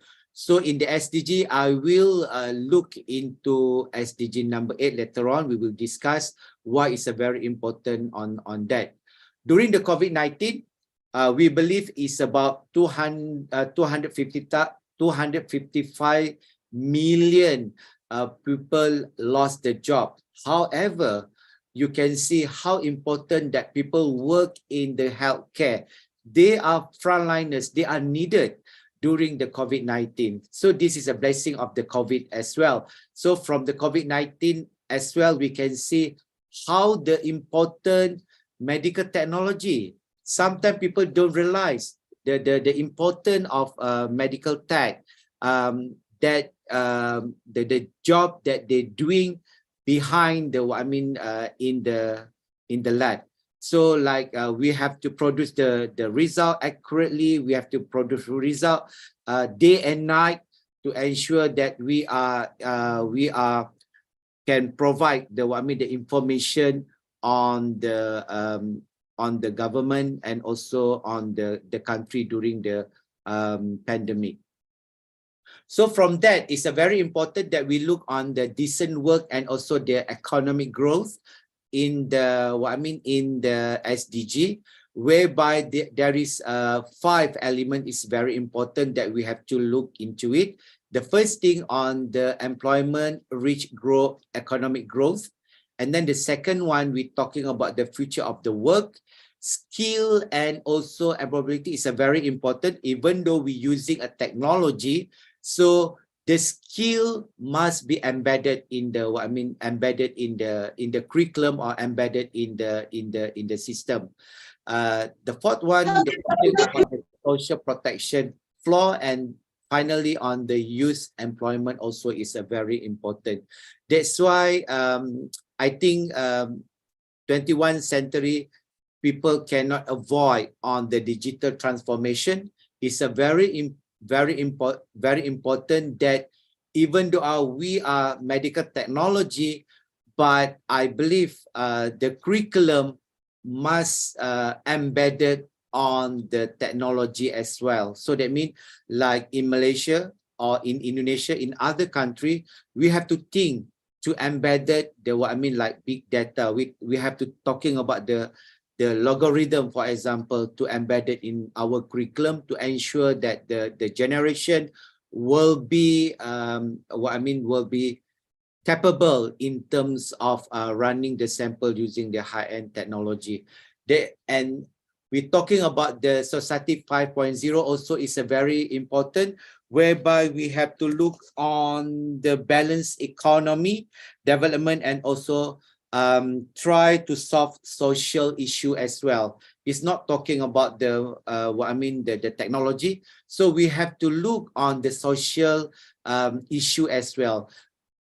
Past COVID-19, I think the post COVID-19, we can see the increases of the people with the mental health. So this is another area that the government have to look into this issue, how to solve the mental health issue. Based on the previous slide, when we're talking about the technology, we also have to think about the skill professional also is a very important. We cannot rely 100% on the robotics or on the machine. We have the skill as well is a very important. So we can see a lot of incident if we rely 100% on the on the technology as well. So there is about 8 key systematic challenges facing on the medical industry. So we from the improving the adaptation of the medical at the skill, because now we people talking about the medical technology at the skills, and then we're talking about the developing in deep understanding of the end user, because sometimes we have the equipments but we cannot understand in terms of the operation of the equipment as well. We're talking about the development a new funding business and also operating modules. We're talking about the maintaining cybersecurity. That is another issue, because like it's a cybersecurity also is play role very important roles. We're talking about the regulatory change, for example, also is a very important. There is a lot of things we have to discuss and to look into on the challenges and also the opportunity on this issue. Prior to that, the skill of the future is a very important. I believe this is a very crucial that we have to embed it, align with the industry of the medical technology. We have to think what is the changes will be IR 4.0 bring. We have to ask as as academic provider, as a docent or people in the industry, we have to ask the question after the new technology, what changes will be IR 4.0 bring. We have to ask on that. So we have to ask how tasks will be different in the future. So because now this we're talking about is a very uncertainty in terms of the new technology. We have to ask what skill will be required also is very important to ensure that we are aligned with the technology. This kind of question will be need to be discussed among academicians to ensure that we are ready for the next era of the 21st century. On top of that, there is about 4 elements that we have to look into it. They're talking about the skill categories. The first, we're talking about the workforce readiness. Either we are 100% ready on it, the environment, the working setup, for example, we have to look on that. We're talking about the soft skills, because now people always talking about gadget. What I mean, I believe people like the young generation, I think spend 80% with the device, with the phone, for example. So we have to turn into of the other soft skill. We're talking about the communication. Okay, we're talking about the body language. We're talking about the eye contact. This is very important on the the soft skill. We're talking about the technical skills, because the technology in innovation is very fast. We cannot cope, so we have to look on the technical skill as well. We have to embed it in the curriculum to ensure that the technology and also the skill is a par on the on the education at this time. And I believe during 21st century, people like on the entrepreneur area as well. This is what I mean. We have to equip the young generation with the entrepreneur skill to ensure that they are capable to look on the entrepreneur area as well. Based on that, there is other category that we have to look on the skills. For example, we're talking about the cognitive analyticals, we're talking about the content skill, we're talking about the processes skills, we're talking about the physical abilities also is a very important, and also the other skill that we have to look to ensure that we are a par to the recent technology. And this is the what I mean the end, what I mean the end of the what I mean our life, that we are looking for comfort and then high quality life, even though we have like using the latest technology, robots, everything. The towards the end of the day, we have talking about the balanced economy advancement and the resolution of this social problem to be solved also is a very important. Before I end my presentation, this is the summary of my presentation, and I believe either are we ready to look the future of the health on the 21st century. This is Maria and her partner, Ruben. Before their day even starts, they are providing a detailed snapshot of their health and wellness to their network.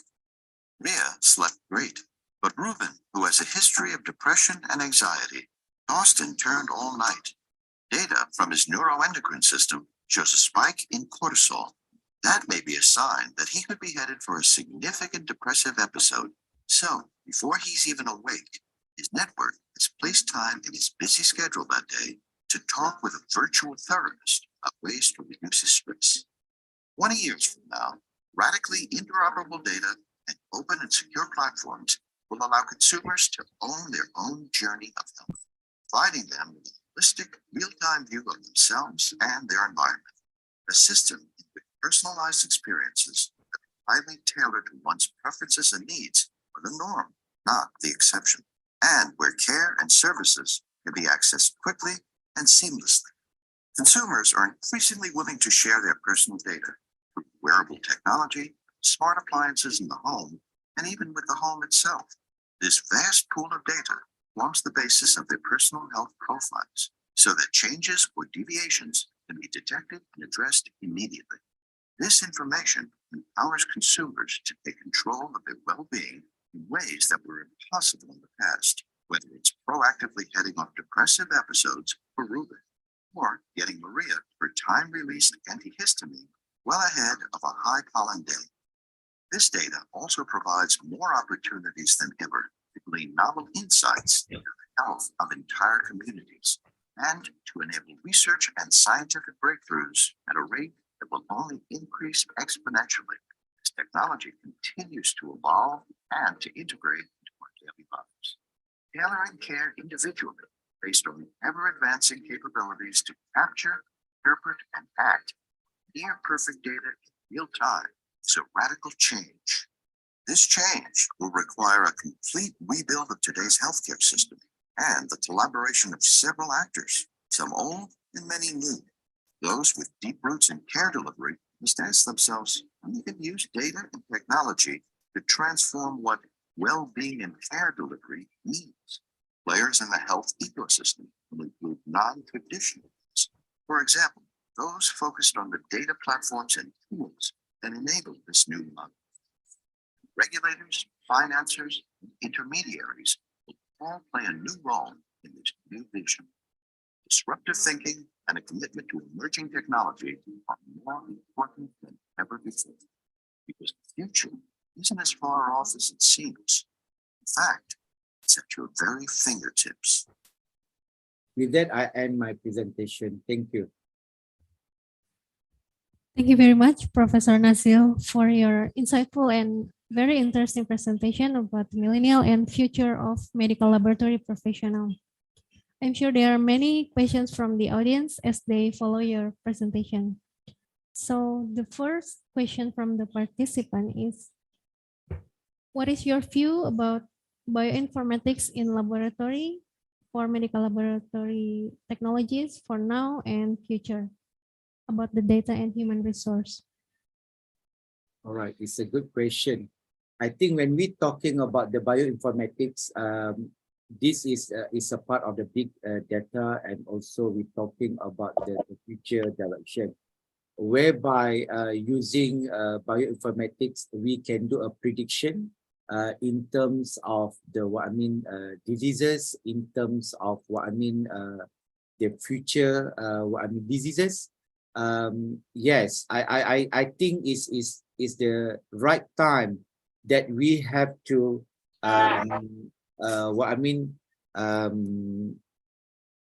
look into the big data and also the bioinformatics in the medical technology.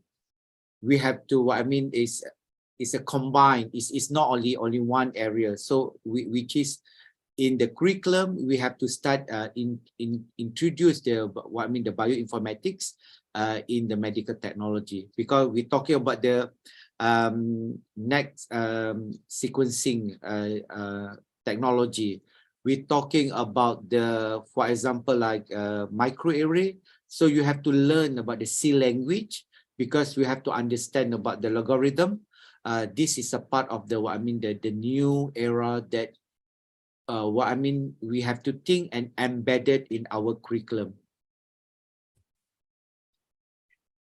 Okay, thank you, Professor, for the answer.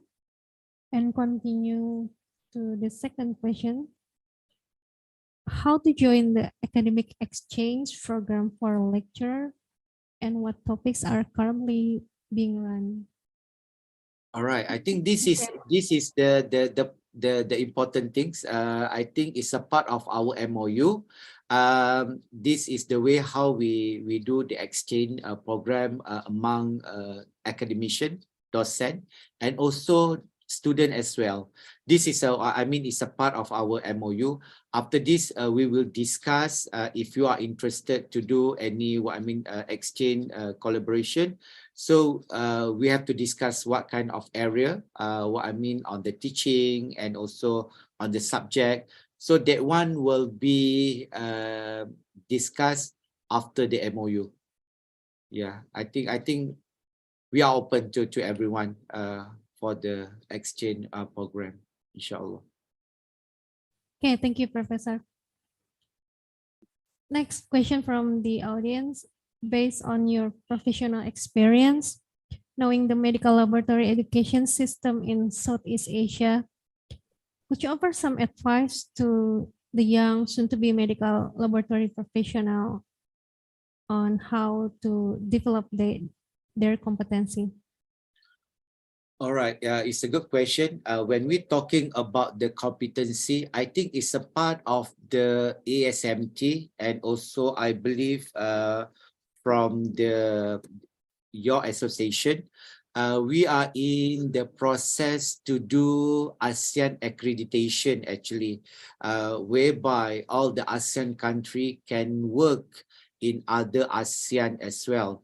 That's why it's a very important that we have go through on the curriculum each country to look on the similarity, and then from that I believe we will open for the cross graduates to working to other country as well. So for example, I believe for example like Malaysian, if you have like if you graduate from Malaysia and then you have the, for example like accredited by IBMS, for example like International Biomedical Science United Kingdom, so you can work in the UK as well. So like now this a lot of MLT in Malaysia, they are moved to Middle East. All right, so because we have mutual understanding in terms of the recognition of the of the subject and the contents and the other things as well. So I believe in ASMT we are working on it. I believe Pak Budi, Dr. Budi, and also Pak Syam aware about this.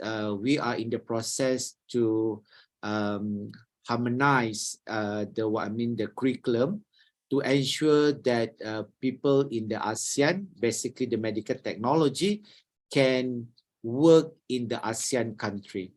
So we pray for that. Hopefully by next year, there is a pilot study. We look into it. Then I believe, based on the MOU today, MoA and MOU, we have about 14 days exchange program. That will be good to everyone to have experience. Working in the lab in other country in ASEAN as well. That's why it's a very important. We materialize the MOU to ensure that we give the experience to the young generation to working outside from their country. Thank you, Professor Nazil, for your answer. I am very sure there are many more questions about academic activities offered by UCMI following the MoA signing today. But since our time is limited, so for the Q&A session for this second presentation should be end now. And is there any more question from the audience? Is there any audience that would like to ask question directly to Prof. Nazil or to Prof. Saleh?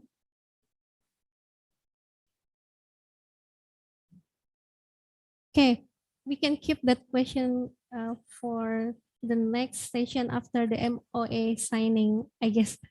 Okay, and now we would like to present our token of appreciation in form of certificate for Professor Nazil.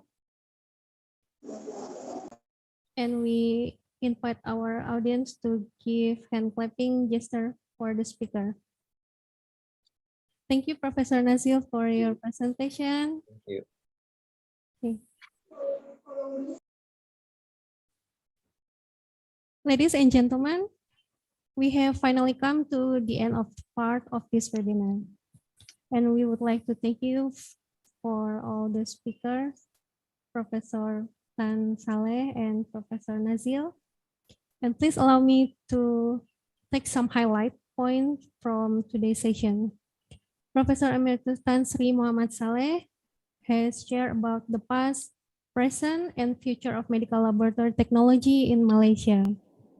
Development of medical laboratory competence in Malaysia is already included in the framework for sustained national development in health and medicine in Malaysia. Prof. Nazil has shared about future and challenge for medical laboratory in the future, for development of medical laboratory competence in dealing with the novelty and digital transformation in clinical laboratories. We need a skilled professional and not rely only on the new technology. Among academicians, we have to ask what are the skills needed for the future medical laboratory technology. On behalf of AIPTLMI, I would like to express our sincere gratitude to both of our speakers today for their insightful advice and presentation. And now, I give the time back to our MC, Ibu Dr. Umi.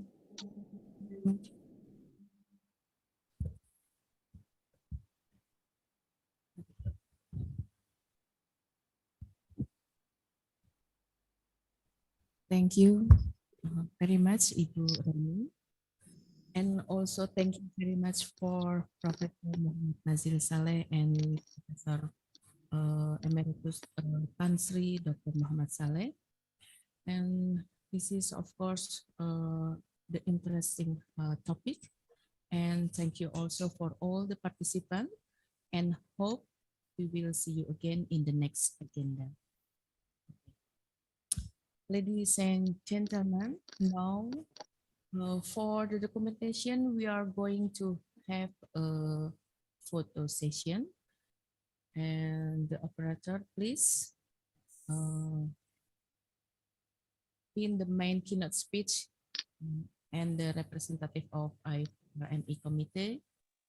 For one, Professor Muhammad Nazil Saleh and Emeritus Professor Tan Sri Dr. Muhammad Saleh to display the main Zoom.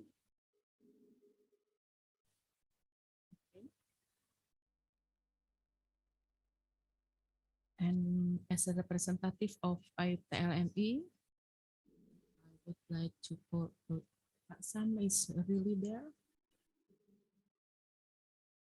Or if it's not, I think it's quite enough only for the keynote speech. Okay. And for all the participants, it's we would like to apologize because now total of participants has registered in this webinar international are 1,600 participants, and only 1,000 who joined to this meeting room. So it will take a long time to take a picture one by one layer. Okay, have you really done? Yes. Thank you very much. And ladies and gentlemen, this is the end of the international webinar. The committee wants to thank to all the participants and see you next time. And please kindly attention that all the participants could leave the meeting room except the institution who will attending the MoA signing. And please join the breakout room. And thank you very much and see you soon. Bye-bye. Terima kasih Prof. Nazil Saleh and Dr. Terima kasih Prof. Semua panitia AIP. Thank you very much.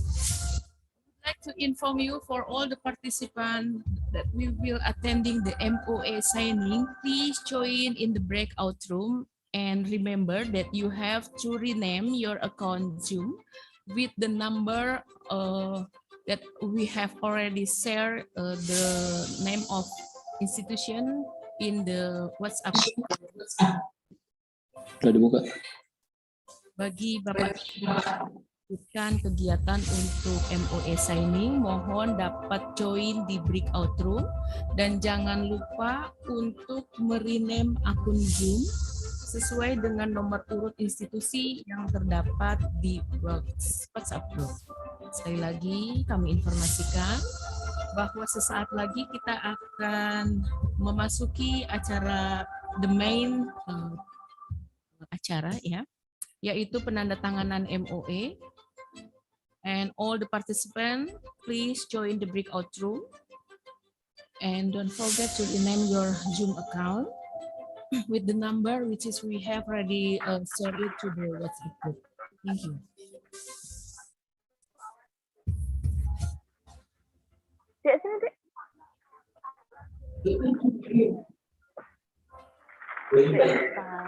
Izin live, Bu. Dek Tristan, balik sini. Sini dulu. Sini. Stop. Ini lagi masukin dulu. Akan mengikuti proses MoA signing. Mohon dapat segera bergabung di breakout room untuk merename. Karena nanti kami akan melakukan pemanggilan berdasarkan nomor urut institusi yang terdapat di WhatsApp group. All the participants, thank you very much, and we will see you soon in the next our agenda. Thank you.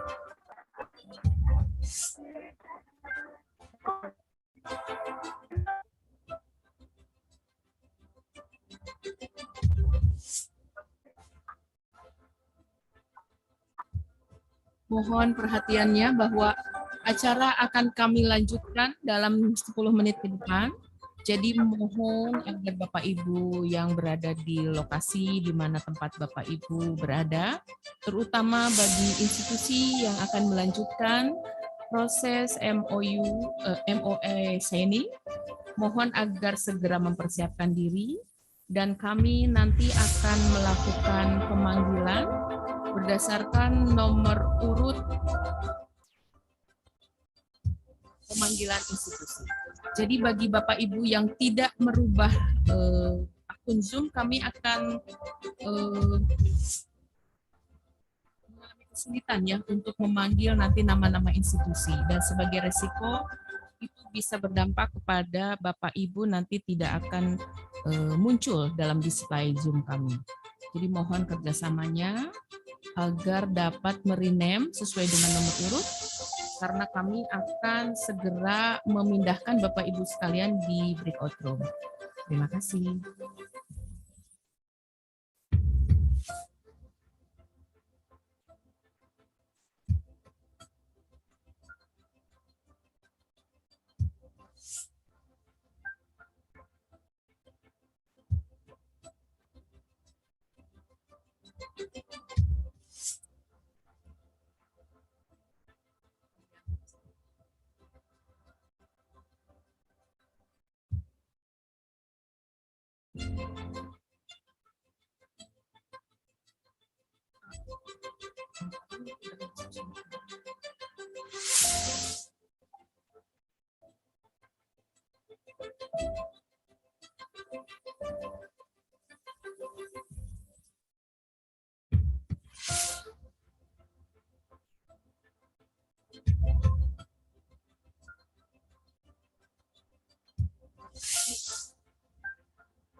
Baik, Bapak Ibu sekalian, mohon perhatiannya dalam beberapa menit ke depan.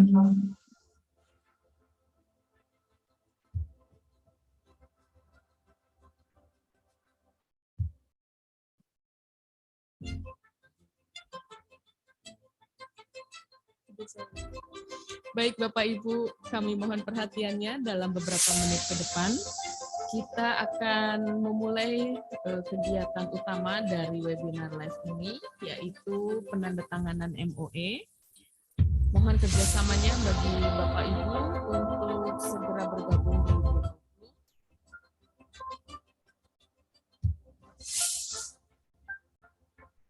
And also for Professor Muhammad Nazir, please kindly join the breakout. would like to greeting to Dr. Sam.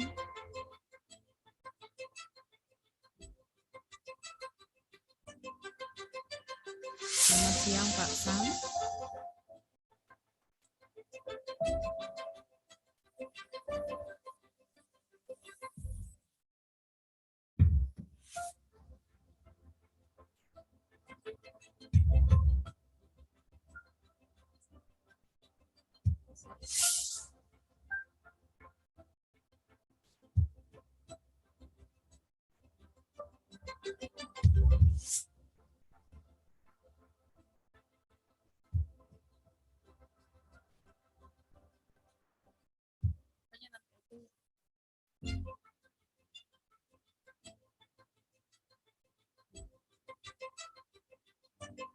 And for attention, only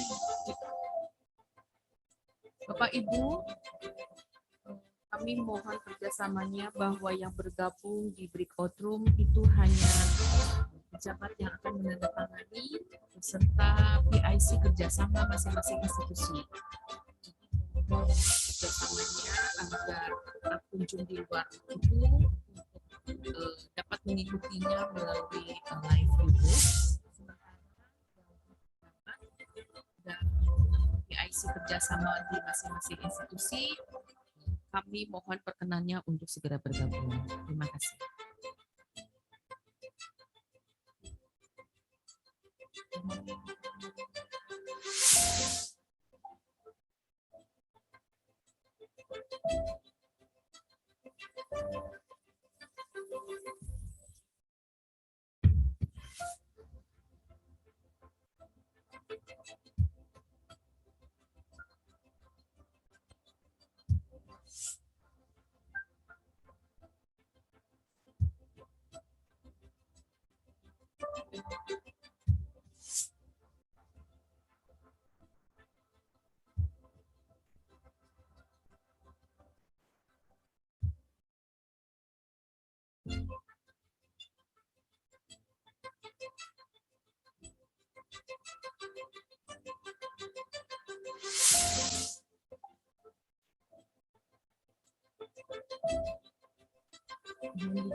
Oh.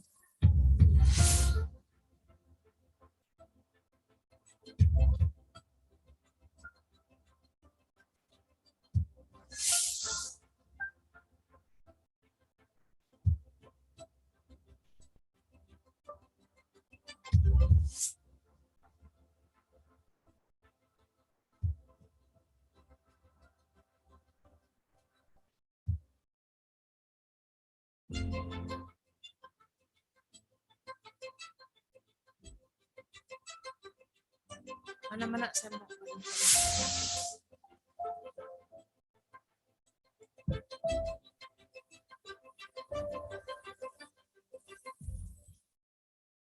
Masuknya di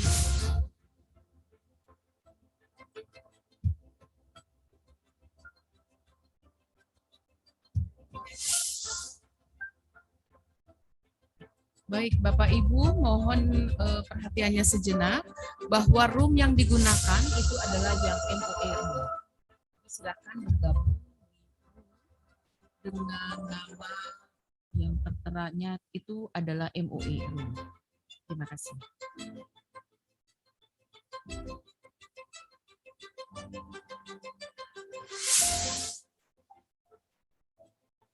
Sekali lagi kami informasikan kepada Bapak Ibu yang akan melanjutkan kegiatan MoA Saini, mohon dapat bergabung di breakout room dengan nama MoA. Karena dalam 5 menit ke depan kita akan melanjutkan dengan kegiatan penandatanganan MoA. Sekali lagi, daftar nama pemanggilan institusi berdasarkan nomor urut yang telah kami bagikan di WhatsApp group. Dan mohon agar bergabung bersama kami di Zoom breakout room dengan nama MoA room. Thank you.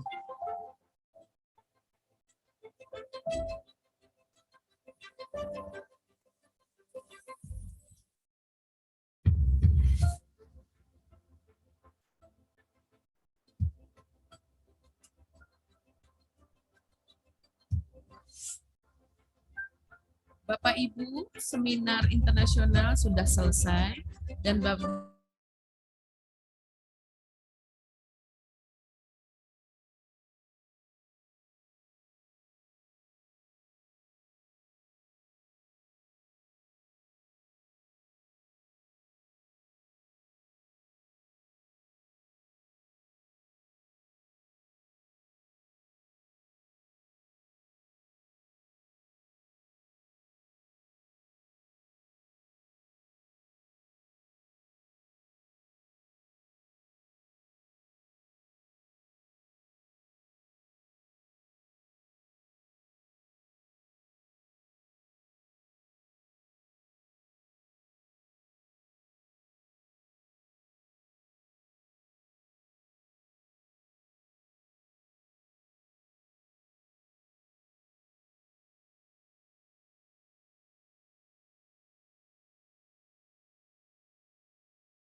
demikian kami salam sapa dulu kepada Bapak Ibu semua yang sudah hadir.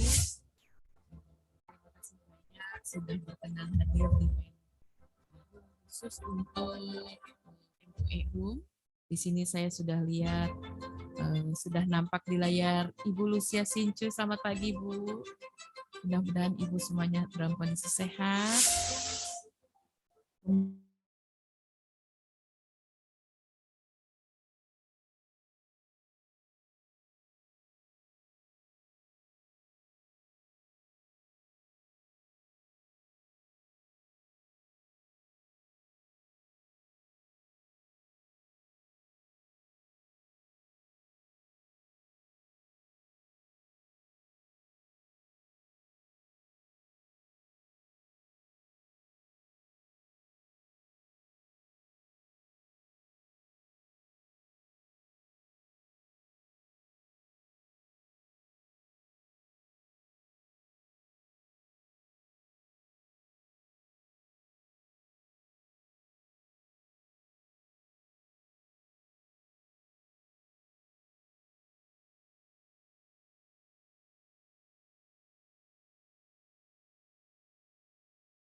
Ladies and gentlemen, we are about to begin our MoA signing ceremony.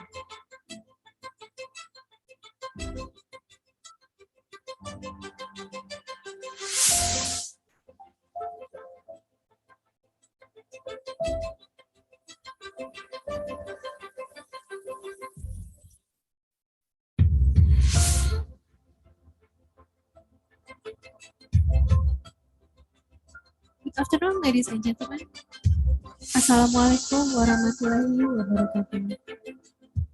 It is my great pleasure and honor to welcome you all to this momentous occasion of signing a Memorandum of Agreement between University College of MAIWP International, or UCMI, an institution member of Indonesian Association of School of Medical Laboratory Technology, ISMLT or AIPTLMI. I am Reni Pratiwi, your host for today's ceremony. I would like to welcome the Honorable AIPTLMI Deputy Chairman, Bapak Dr. Syamsuriansyah, our distinguished representative from UCMI Malaysia, Professor Dr. Muhammad Nazil bin Saleh, as Deputy Vice Chancellor of Academic and Internationalization, an honorable representative from Indonesian institutions, universities, College of Medical Science, and Academy of Medical Laboratory Technology. Before we begin, let us listen first to Indonesian National Anthem and Malaysian National Anthem.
Distinguished participants, ladies and gentlemen, today's ceremony is a testament to our shared vision of academic excellence, innovation, and collaboration.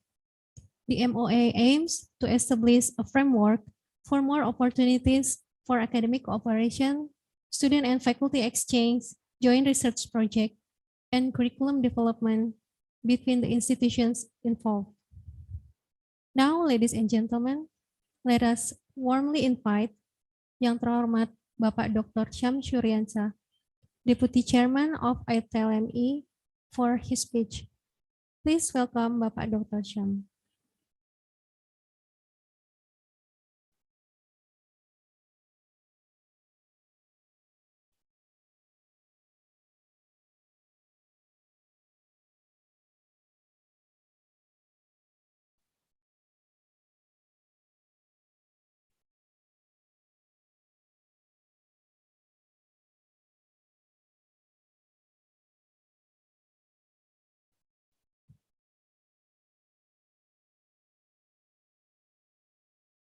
Bapak Dr. Syam.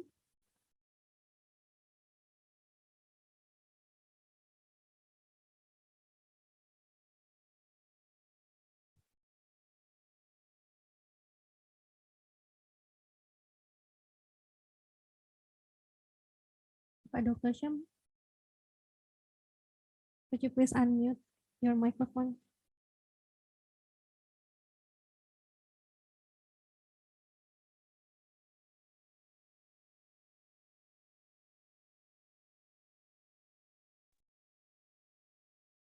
Please, Bapak. Selamat siang. Selamat siang, Pak. Ya, mohon maaf saya di mute dari tadi. Mohon maaf, Pak. Silakan, Pak. Baik. Assalamualaikum warahmatullahi wabarakatuh. Very good afternoon. Salam sejahtera untuk sahabat saya, Profesor Dr. Nazil di Kuala Lumpur, Malaysia. Sehat-sehat, Prof. Prof. Nazil sehat? Nah, sepertinya Prof. Nazil pergi sholat zuhur ini. Dan saya juga ingin menyapa 41 pimpinan perguruan tinggi, pimpinan ketua program studi, ketua jurusan, pengelola program studi, teknologi laboratorium medis, baik diploma 3 maupun diploma 4 atau sarjana terapan.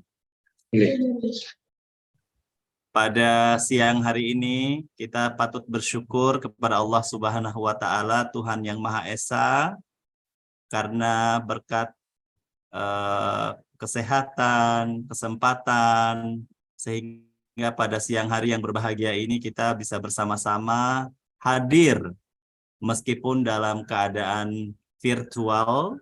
Dan saya juga menyampaikan rasa terima kasih saya yang sangat besar kepada Profesor Dr. Nazil selaku pimpinan di University College Mawib International Malaysia, lalu kemudian 41 perguruan tinggi pengelola program studi D3 dan D4 TLM di Indonesia. Wabil khusus saya ingin mengucapkan terima kasih kepada seluruh panitia, Pak Aziz, Bu Umi, dan tim kerjasama AIPTLMI yang saya kira ini kerjaannya luar biasa. Tidak pagi, tidak sore, tidak malam, tidak ada waktu yang tersisa buat untuk bekerja. Great job everybody. Saya mewakili Pak Budi selaku Ketua Umum menyampaikan terima kasih dan penghargaan yang setinggi-tingginya atas kinerja kita bersama-sama. Prof. Nazil hari ini yang menandatangani MoA bersama UCMI adalah 41 perguruan tinggi yang betul-betul berkomitmen untuk bersama-sama ke depannya, tidak sampai hari ini, tetapi terus ini akan menjadi sebuah budaya yang akan terus kami laksanakan di Indonesia. Untuk teman-teman 41 perguruan tinggi, saya juga menghimbau bahwa saya, Prof. Nazil, Bu Umi, merupakan anggota daripada ASEAN Association of School of Medical Technology, ASMT, yang mempunyai mimpi dalam waktu yang tidak lama ke depan ini adalah bagaimana membentuk kurikulum ASEAN, kurikulum ASMT yang nantinya akan kita finalisasi dan kita akan kerjakan bersama-sama sehingga kurikulum tersebut dapat kita gunakan bersama-sama di negara Asia Tenggara. Nah, tidak menutup kemungkinan Indonesia, Malaysia akan menjadi tambah erat hubungannya karena keterikatan daripada ASEAN Association of School of Medical Technology. Insya Allah di masa jabatan kami sebagai presiden dan Prof. Nazil sebagai wakil presidennya, dan yang nantinya tahun depan beliau akan menjadi presiden, ini akan terus berlanjut sehingga kegiatan-kegiatan semacam ini sangatlah patut untuk diteruskan dan dipertahankan, justru malah harus ditingkatkan kembali. Mungkin ini yang bisa saya sampaikan. Saya mohon maaf, saya memang kurang sehat, tetapi saya karena melihat ada Prof. Nazil hadir di sini, I have to be here, and then I have to look after myself as well, even though I know I'm not happy actually, but I can see what Pak Nazil always say to me, you can do it Pak Syam, you can do it Pak Syam. And anyway, thank you Prof. Nazil and team as well in UCMI. Salam takjim dari kami AIPTLMI dan Pak Ketua Umum kami Pak Budi Santosa. Beliau berkehalangan hadir karena persiapan beliau untuk perjalanan haji Pak. Insya Allah beliau dalam tahun ini akan berangkat haji. Oleh karena itu beliau meminta saya untuk mewakili beliau untuk memberikan speech pada siang hari ini. Mungkin itu yang bisa saya sampaikan. Lebih dan kurangnya saya mohon maaf. Selamat untuk semua 41 perguruan tinggi yang akan menandatangani MoU. Sukses selalu. Tetap jadikan kerjasama sebagai budaya mutu berkelanjutan. Terima kasih. Assalamualaikum warahmatullahi wabarakatuh. Selamat siang. Om Santi Santi Santi Om. Thank you very much, Yang terhormat Bapak Dr. Syam. Distinguished guests, ladies and gentlemen, next let us all welcome Professor Dr. Muhammad Nazil bin Saleh, Deputy Vice Chancellor of Academic and Internationalization of UCMI for his speech. Please welcome Professor Nazil. Bismillahirrahmanirrahim. Assalamualaikum warahmatullahi wabarakatuh.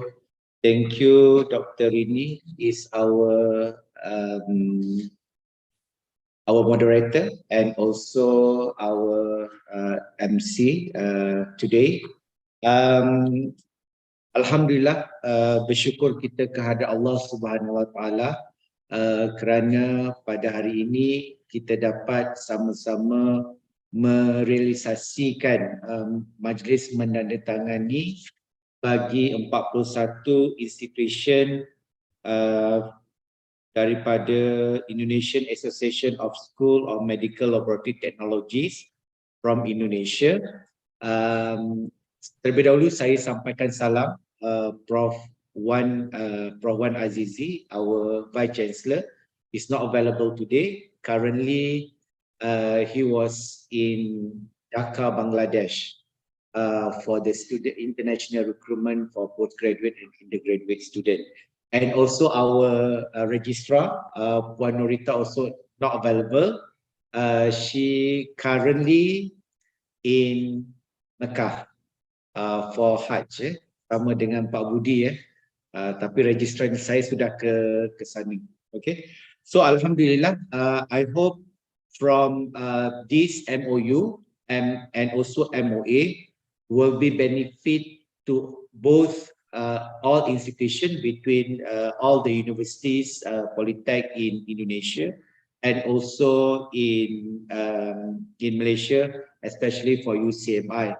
I believe from ASMT, we work very hard to ensure that we can materialize on the ASEAN accreditation for medical laboratory technology, whereby based on the accreditation, ASEAN accreditation, we hope the next generation be able to work cross over ASEAN country. This is our ultimate, to ensure that they can work cross to ASEAN country.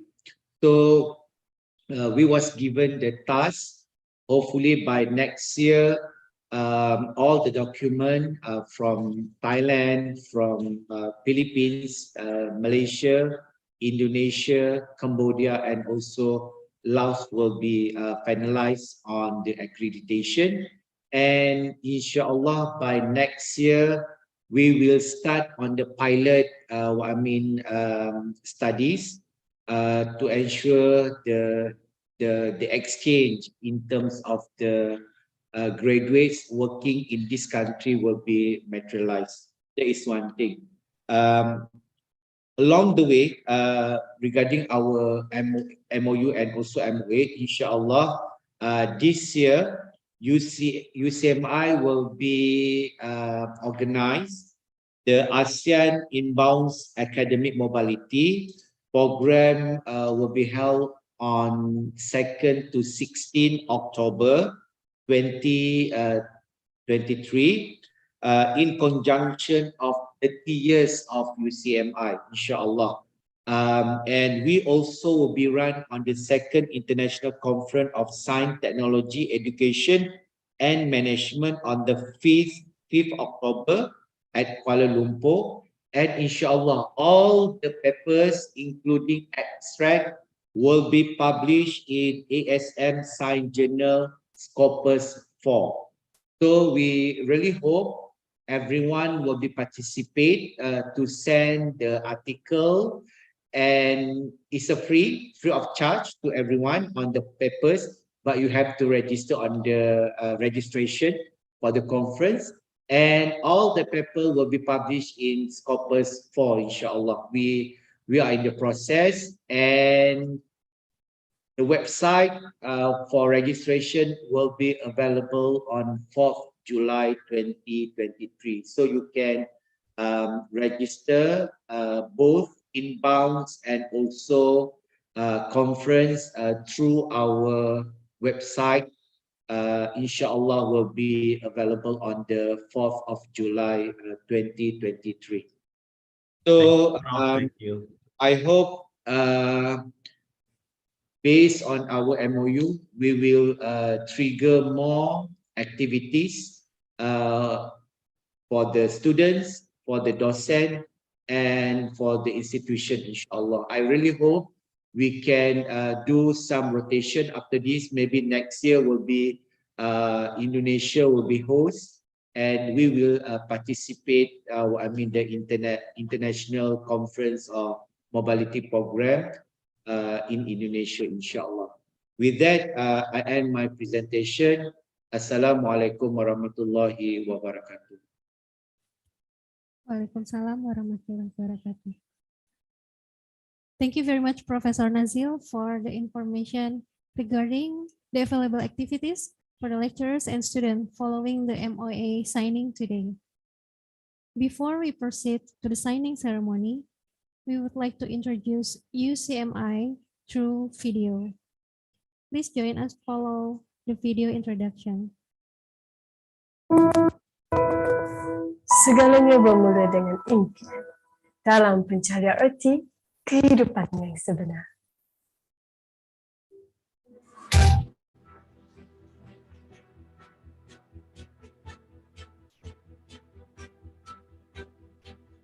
Ilmu, wawasan, dan kebijakan penting dalam perubahan. Kami penuhi dengan kemahiran dan pengalaman. Kami berusaha menggapai impian dan harapan. Kami menjadi seorang ilmuwan, usahawan, pakar psikologi, ahli farmasi, jururawat, penyelamat, malah seorang ibu dan juga bapa.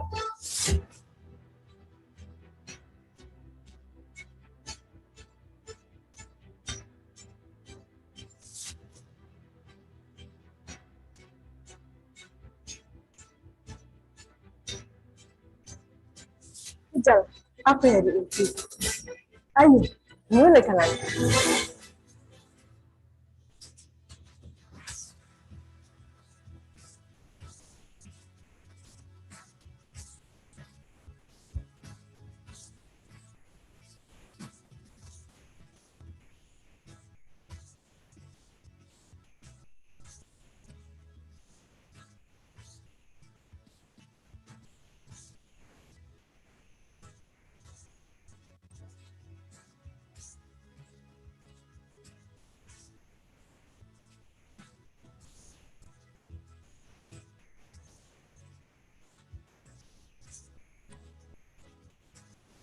Pasti segalanya dimulai dengan impian.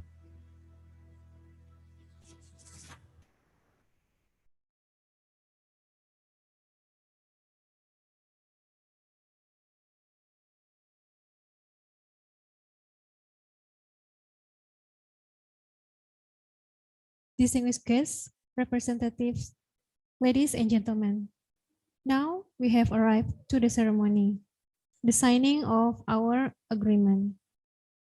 We would like to invite the representative from each institution to prepare for the signing ceremony and for the documentation. We will invite 3 to 4 institutions at once. Please be ready and present the signed MoA for documentation.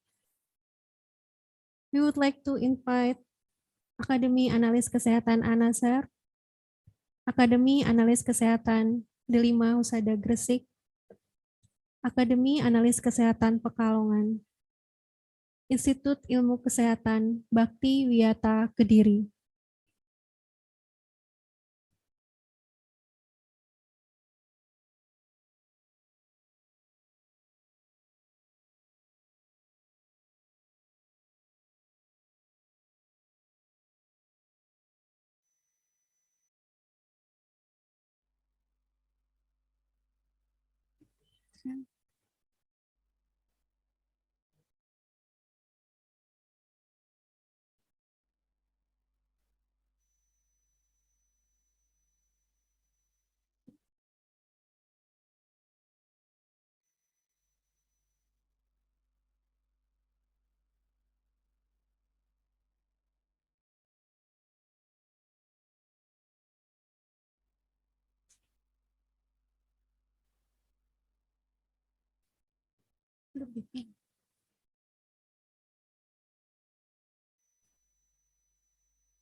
Okay, we would like to invite all of the institutions to show their MoA. Akademi Analis Kesehatan Anasar, Akademi Analis Kesehatan D5 Husada Gresik, Akademi Analis Kesehatan Pekalongan, Institut Ilmu Kesehatan Bakti Wiyata Kediri, and also UCMI.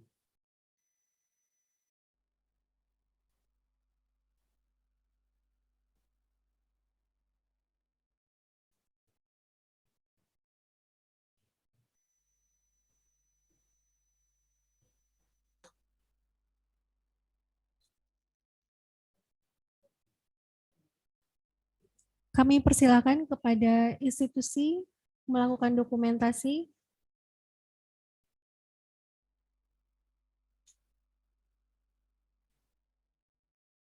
Apakah sudah didokumentasi?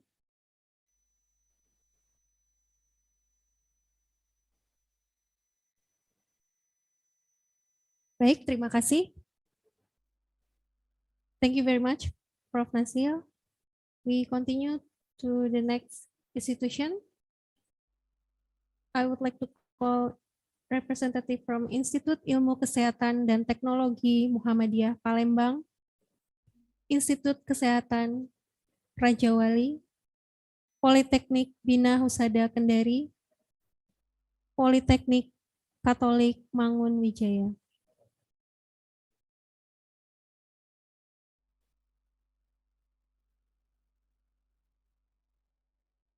Kami persilakan dari Institut Ilmu Kesehatan dan Teknologi Muhammadiyah Palembang, Institut Kesehatan Raja Wali, Politeknik Bina Husada Kendari, Politeknik Katolik Mangun Wijaya.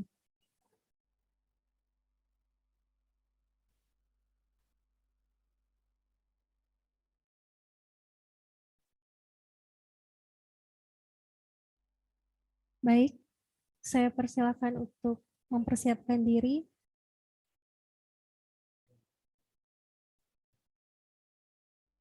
Dan kami persilakan untuk melakukan dokumentasi kepada masing-masing institusi.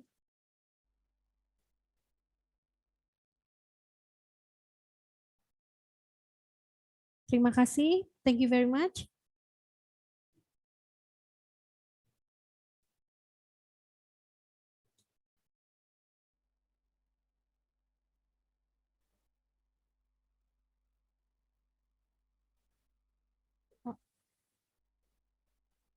Selanjutnya, kami panggil dari Politeknik Kesehatan Kemenkes Semarang, Politeknik Mitra Karya Mandiri Brebes, Poltekkes Kemenkes Banten, Poltekkes Kemenkes Jambi.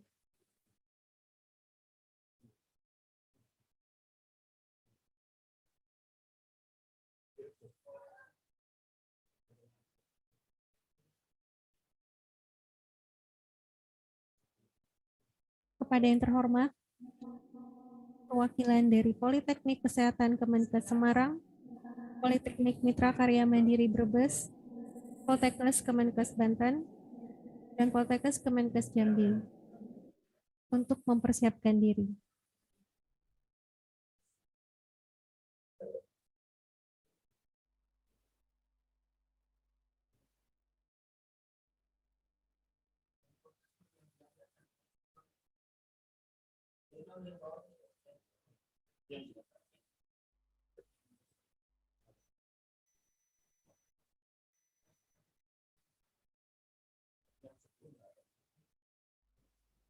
Kami persilakan untuk masing-masing institusi melakukan dokumentasi.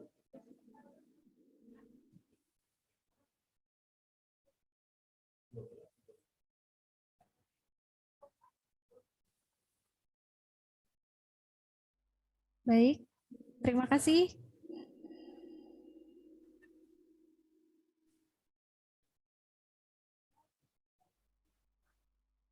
Mohon diangkat sekali lagi dokumennya. Cek.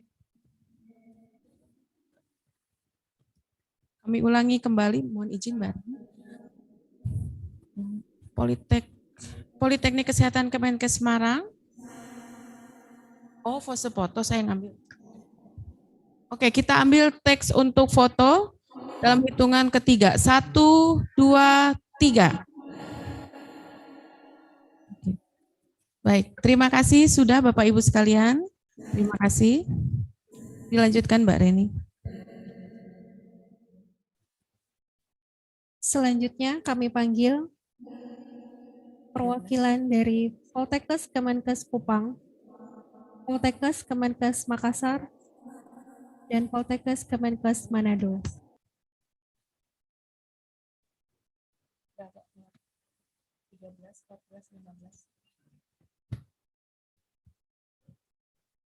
Belas, 14, 15, 16. 15 tidak ada. Langsung Poltekkes Kemenkes Kupang, Poltekkes Kemenkes Makassar, dan Poltekkes Kemenkes Manado. Kami persilakan. 3. Ya. Baik, kita akan ambil untuk sesi foto Bapak Ibu sekalian.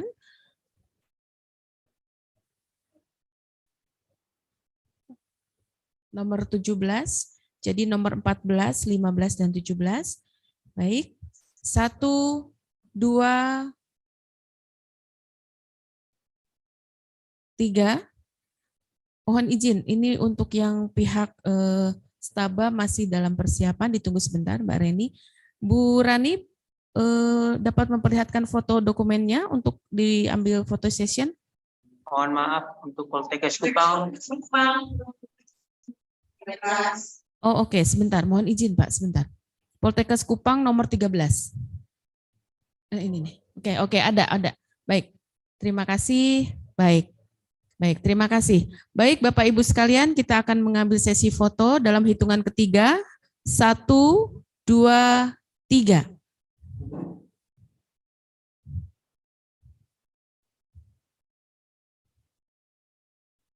Sudah, terima kasih Bapak Ibu. Dilanjut Bu Reni. Berikutnya kami panggil perwakilan dari Sekolah Tinggi Ilmu Kesehatan Nasional, Stikes Bina Cipta Husada Purwokerto, Stikes Guna Bangsa Yogyakarta, dan Stikes Utama Bak Abdi Husada Tulung Agung.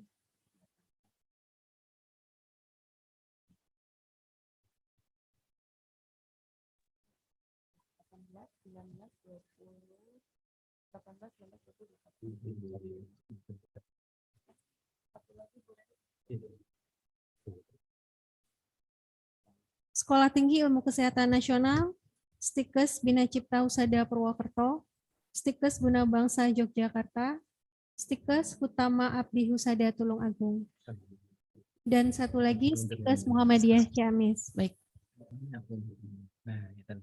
We would like to ask Prof. Nasil from University College UCMI to stay in your position because we have more than 30 institutions that will join the MoA signing. Nomor 21, mohon agar kameranya dinyalakan. Ya. Siap. J, terima kasih Bapak. Sudah ya. Baik. Oh, sebentar. Produk kelihatan ya? J, ini Produk nampak di layar besar ya? oh, aduh sebentar. Terus. Sebentar. Oke. Di layar kami tidak muncul 6 orang, sebentar ya Pak ya, mohon izin sebentar. J. Baik, sudah, terima kasih. Kita akan mengambil sesi foto bersama Bapak Ibu. Dalam hitungan ketiga, kita akan mulai. 1, 2, 3. Kita ulangi kembali. 1, 2, 3. Baik, terima kasih Bapak Ibu sekalian. Dilanjut Bu Reni. Selanjutnya kami panggil perwakilan dari Stikes Mudia Husada Madura, Stikes Prima Indonesia, Stikes Cieza Saintika, Universitas Al-Irsyad Cilacap. Diulang Mbak Reni. Stikes Mudia Husada Madura, Stikes Prima Indonesia, Stikes Cieza Saintika, Universitas Al-Irsyad Cilacap. 28. Stikes Abdi Nusa Palembang. 27. Ya.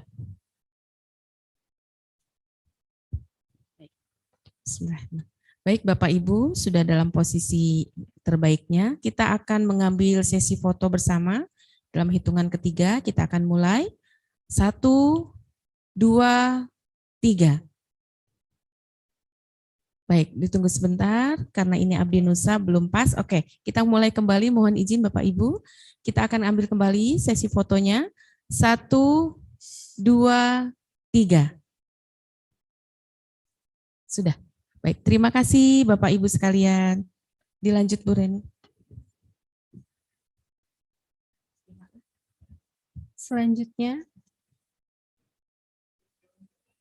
perwakilan dari Universitas Dr. Subandi, Universitas Jenderal Ahmad Yani Cimahi, Universitas Katolik Musi Caritas, Universitas Ma'arif Hashim Latif, dan Universitas Mandala Waluya. 29, 30. Universitas Dr. Subandi, Universitas Jenderal Ahmad Yani Cimahi, Universitas Katolik Musi Caritas, 31, Universitas Ma'arif Hashim Latif, 32, Universitas Mandala Waluya. 33. Terima kasih. Ditunggu sebentar, Bapak Ibu, sedang kami persiapkan. 33, Mandala Waluya. Baik, terima kasih Bapak Ibu sudah dalam posisinya. Dalam hitungan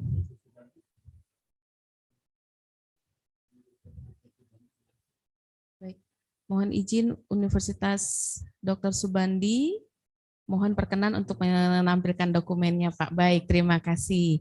Baik, Bapak Ibu sekalian, kita akan mulai sesi foto bersama. Dalam hitungan ketiga, kita akan bersama-sama untuk foto bersama. Baik, 1, 2, 3. Sekali lagi, 1, 2, 3. Baik, terima kasih. Kami lanjutkan, Bu Reni.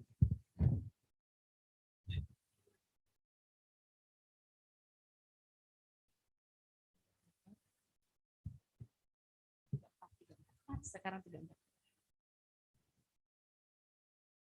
Selanjutnya, Universitas Megareski, Universitas MH Tamrin, Universitas Muhammadiyah Palangkaraya, Universitas Muhammadiyah Semarang.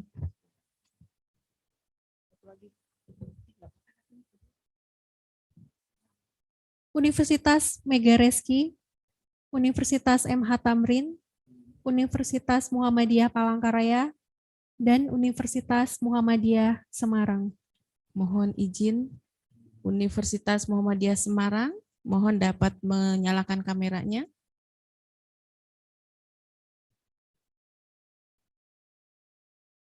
Ditunggu sebentar ya Bapak Ibu.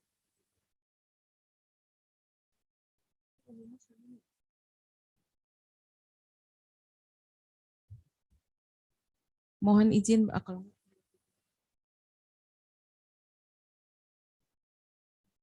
udah. Baik, Bapak Ibu sekalian yang sudah siap. Bapak Ibu yang sudah siap di layar kamera, kita akan mengambil sesi foto bersama. Mohon perkenan untuk siap-siap. Dalam hitungan ketiga kita akan dimulai. 1, 2, 3.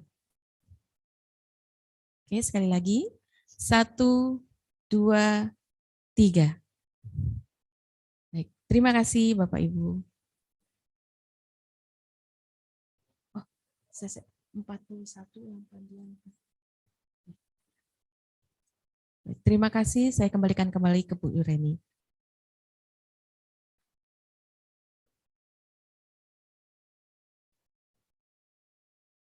Lanjutkan Bu. J. Unimus.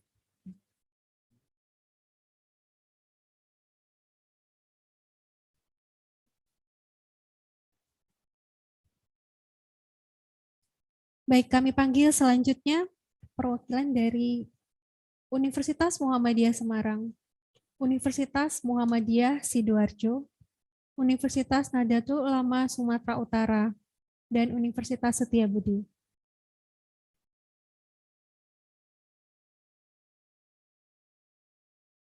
Udah. Baik. Mohon izin masih dalam persiapan. Baik. Oke, baik. Sudah siap Bapak Ibu? Mohon untuk Unimus, mohon izin Ibu Herlisa untuk dokumen yang akan ditampilkan. Oke, baik. Terima kasih Bu. Kita akan foto bersama. Untuk Universitas Setiabudi, Pak Dian, oke sudah siap. Baik, dalam hitungan tiga hitungan ke depan, kita akan mengambil foto bersama. Kita mulai. 1, 2, 3. Sekali lagi, 1, 2, 3. Terima kasih Bapak Ibu. Saya kembalikan kembali ke Ibu Reni. Terima kasih. Terima kasih. Thank you very much.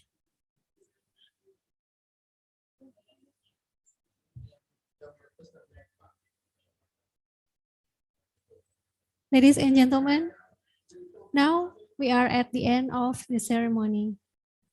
This celebratory moment is made possible from the efforts of AIPTLMI, UCMI, and all of the institution member of AIPTLMI whose representatives here today.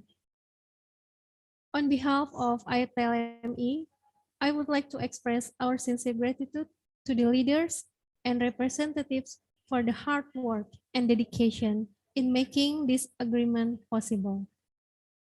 Once again, thank you for gracing our signing ceremony with your presence. Thank you, Professor Nazia. Thank you, Bu Reni. Thank you, everyone. Thank you, Prof. Hope to Nazir. see you in Thank you very much. October. Sudah Pak, tanya Pak. Baik, terima kasih. Ini Prof. Nazil, Yes. may I say something?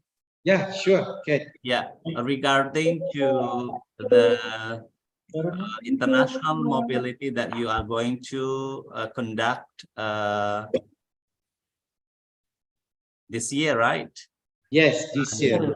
Yeah, I hope my expectation as the Vice President of Indonesian Association of School of Medical Technology would like to ask for those 41 university who's joining the MoA today could join also the international mobility program that you are going to conduct, and then finalize also the article that submitted in the Scopus journal.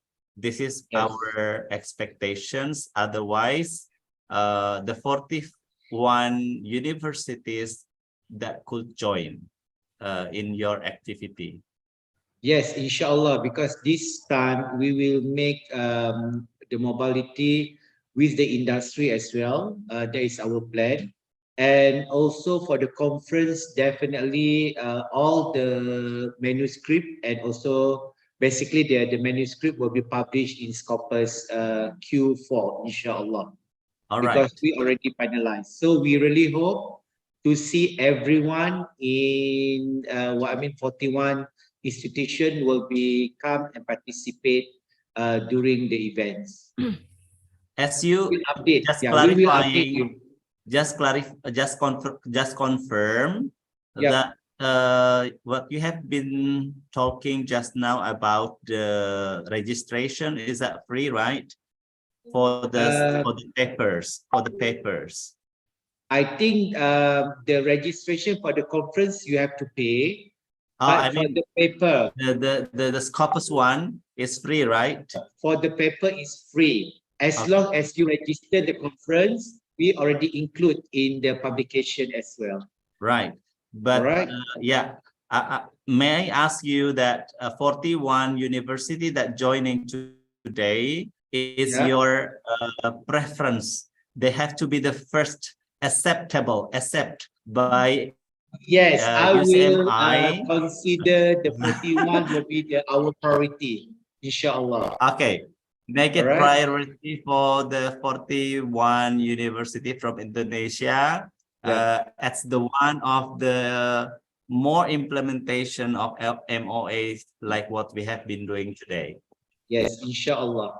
Inshallah. Thank you so we will much update you time to time. Inshallah, the website will be ready and you can register and pay directly through our website later on the 4th of July. Inshallah. All right, don't worry. Thank you very much. Thank you very much, everyone. Yes. Bapak Ibu, jadi mohon untuk segera mengupdate informasi dari kami, dari AIPTLMI terkait dengan kesiapan kita untuk bekerja sama lagi dengan UCMI agar nanti kegiatan dari UCMI artikel-artikel yang nanti Bapak Ibu dosen kirimkan untuk menjadi prioritas utama bagi UCMI untuk di-publish di Scopus. Oleh karena itu, Bu Umi dan tim segera tetap mengupdate informasi dari UCMI. Baik. Seperti itu Bu Umi dan tim ya. Siap, terima kasih Pak Sam atas motivasinya tentunya untuk meningkatkan quality tidak hanya institusinya ya Pak ya, tapi karya-karya dari dosennya untuk tetap dijaga dan mudah-mudahan melalui kegiatan MoA ini merupakan salah satu bentuk implementasi yang dapat dilaksanakan segera oleh masing-masing institusi. Baik, terima kasih Bapak Dr. Sam atas support dan motivasinya untuk kegiatan ini. Bapak Ibu hadirin yang kami hormati, demikianlah serangkaian kegiatan kita dari sejak mulai pagi-pagi dengan mengikuti kegiatan live international webinar, dilanjutkan dengan MoA signing bekerjasama antara member institution of AIPTLMI dengan UCMI telah selesai kita laksanakan. Kami haturkan banyak terima kasih kepada Universitas UCMI, Prof. Nazil Saleh atas segala kontribusinya bagi kemajuan institusi di Indonesia dan juga kepada seluruh institusi anggota AIPTLMI, terutama kami haturkan juga ucapan terima kasih sangat kepada AIPTLMI dalam hal ini yang diwakili oleh Bapak Dr. Sam atas segala support yang luar biasa bagi kegiatan kami. Mudah-mudahan ini menjadi awal bagi kami, inisiasi bagi AIPTLMI dan juga institusi untuk terus mengembangkan diri melalui memperluas jejaring kerjasama dan merupakan salah satu implementasi dari kegiatan Merdeka Belajar Kampus Merdeka. Bapak Ibu, demikianlah yang dapat kami sampaikan. Kami dari atas nama panitia menghaturkan permohonan maaf apabila terdapat hal-hal yang kurang berkenan pada kegiatan siang hari ini. Salam semangat dari kami semua, salam implementasi. Kita bertemu kembali di dalam kegiatan berikutnya dari bidang kerjasama AIPTLMI. Wassalamualaikum warahmatullahi wabarakatuh. Waalaikumsalam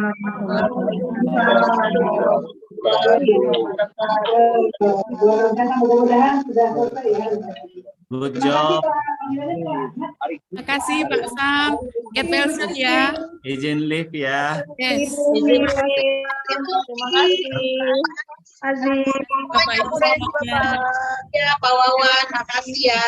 Terima kasih Bu Beda. Terima kasih Ibu, izin live ya Bu. Beda.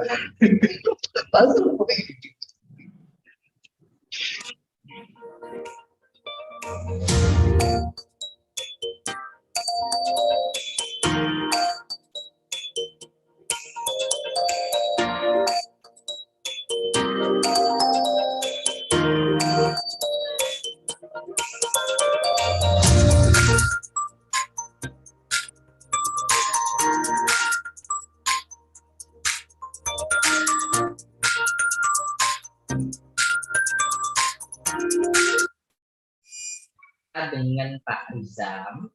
Terima kasih Bu Umi dan Pak Sam.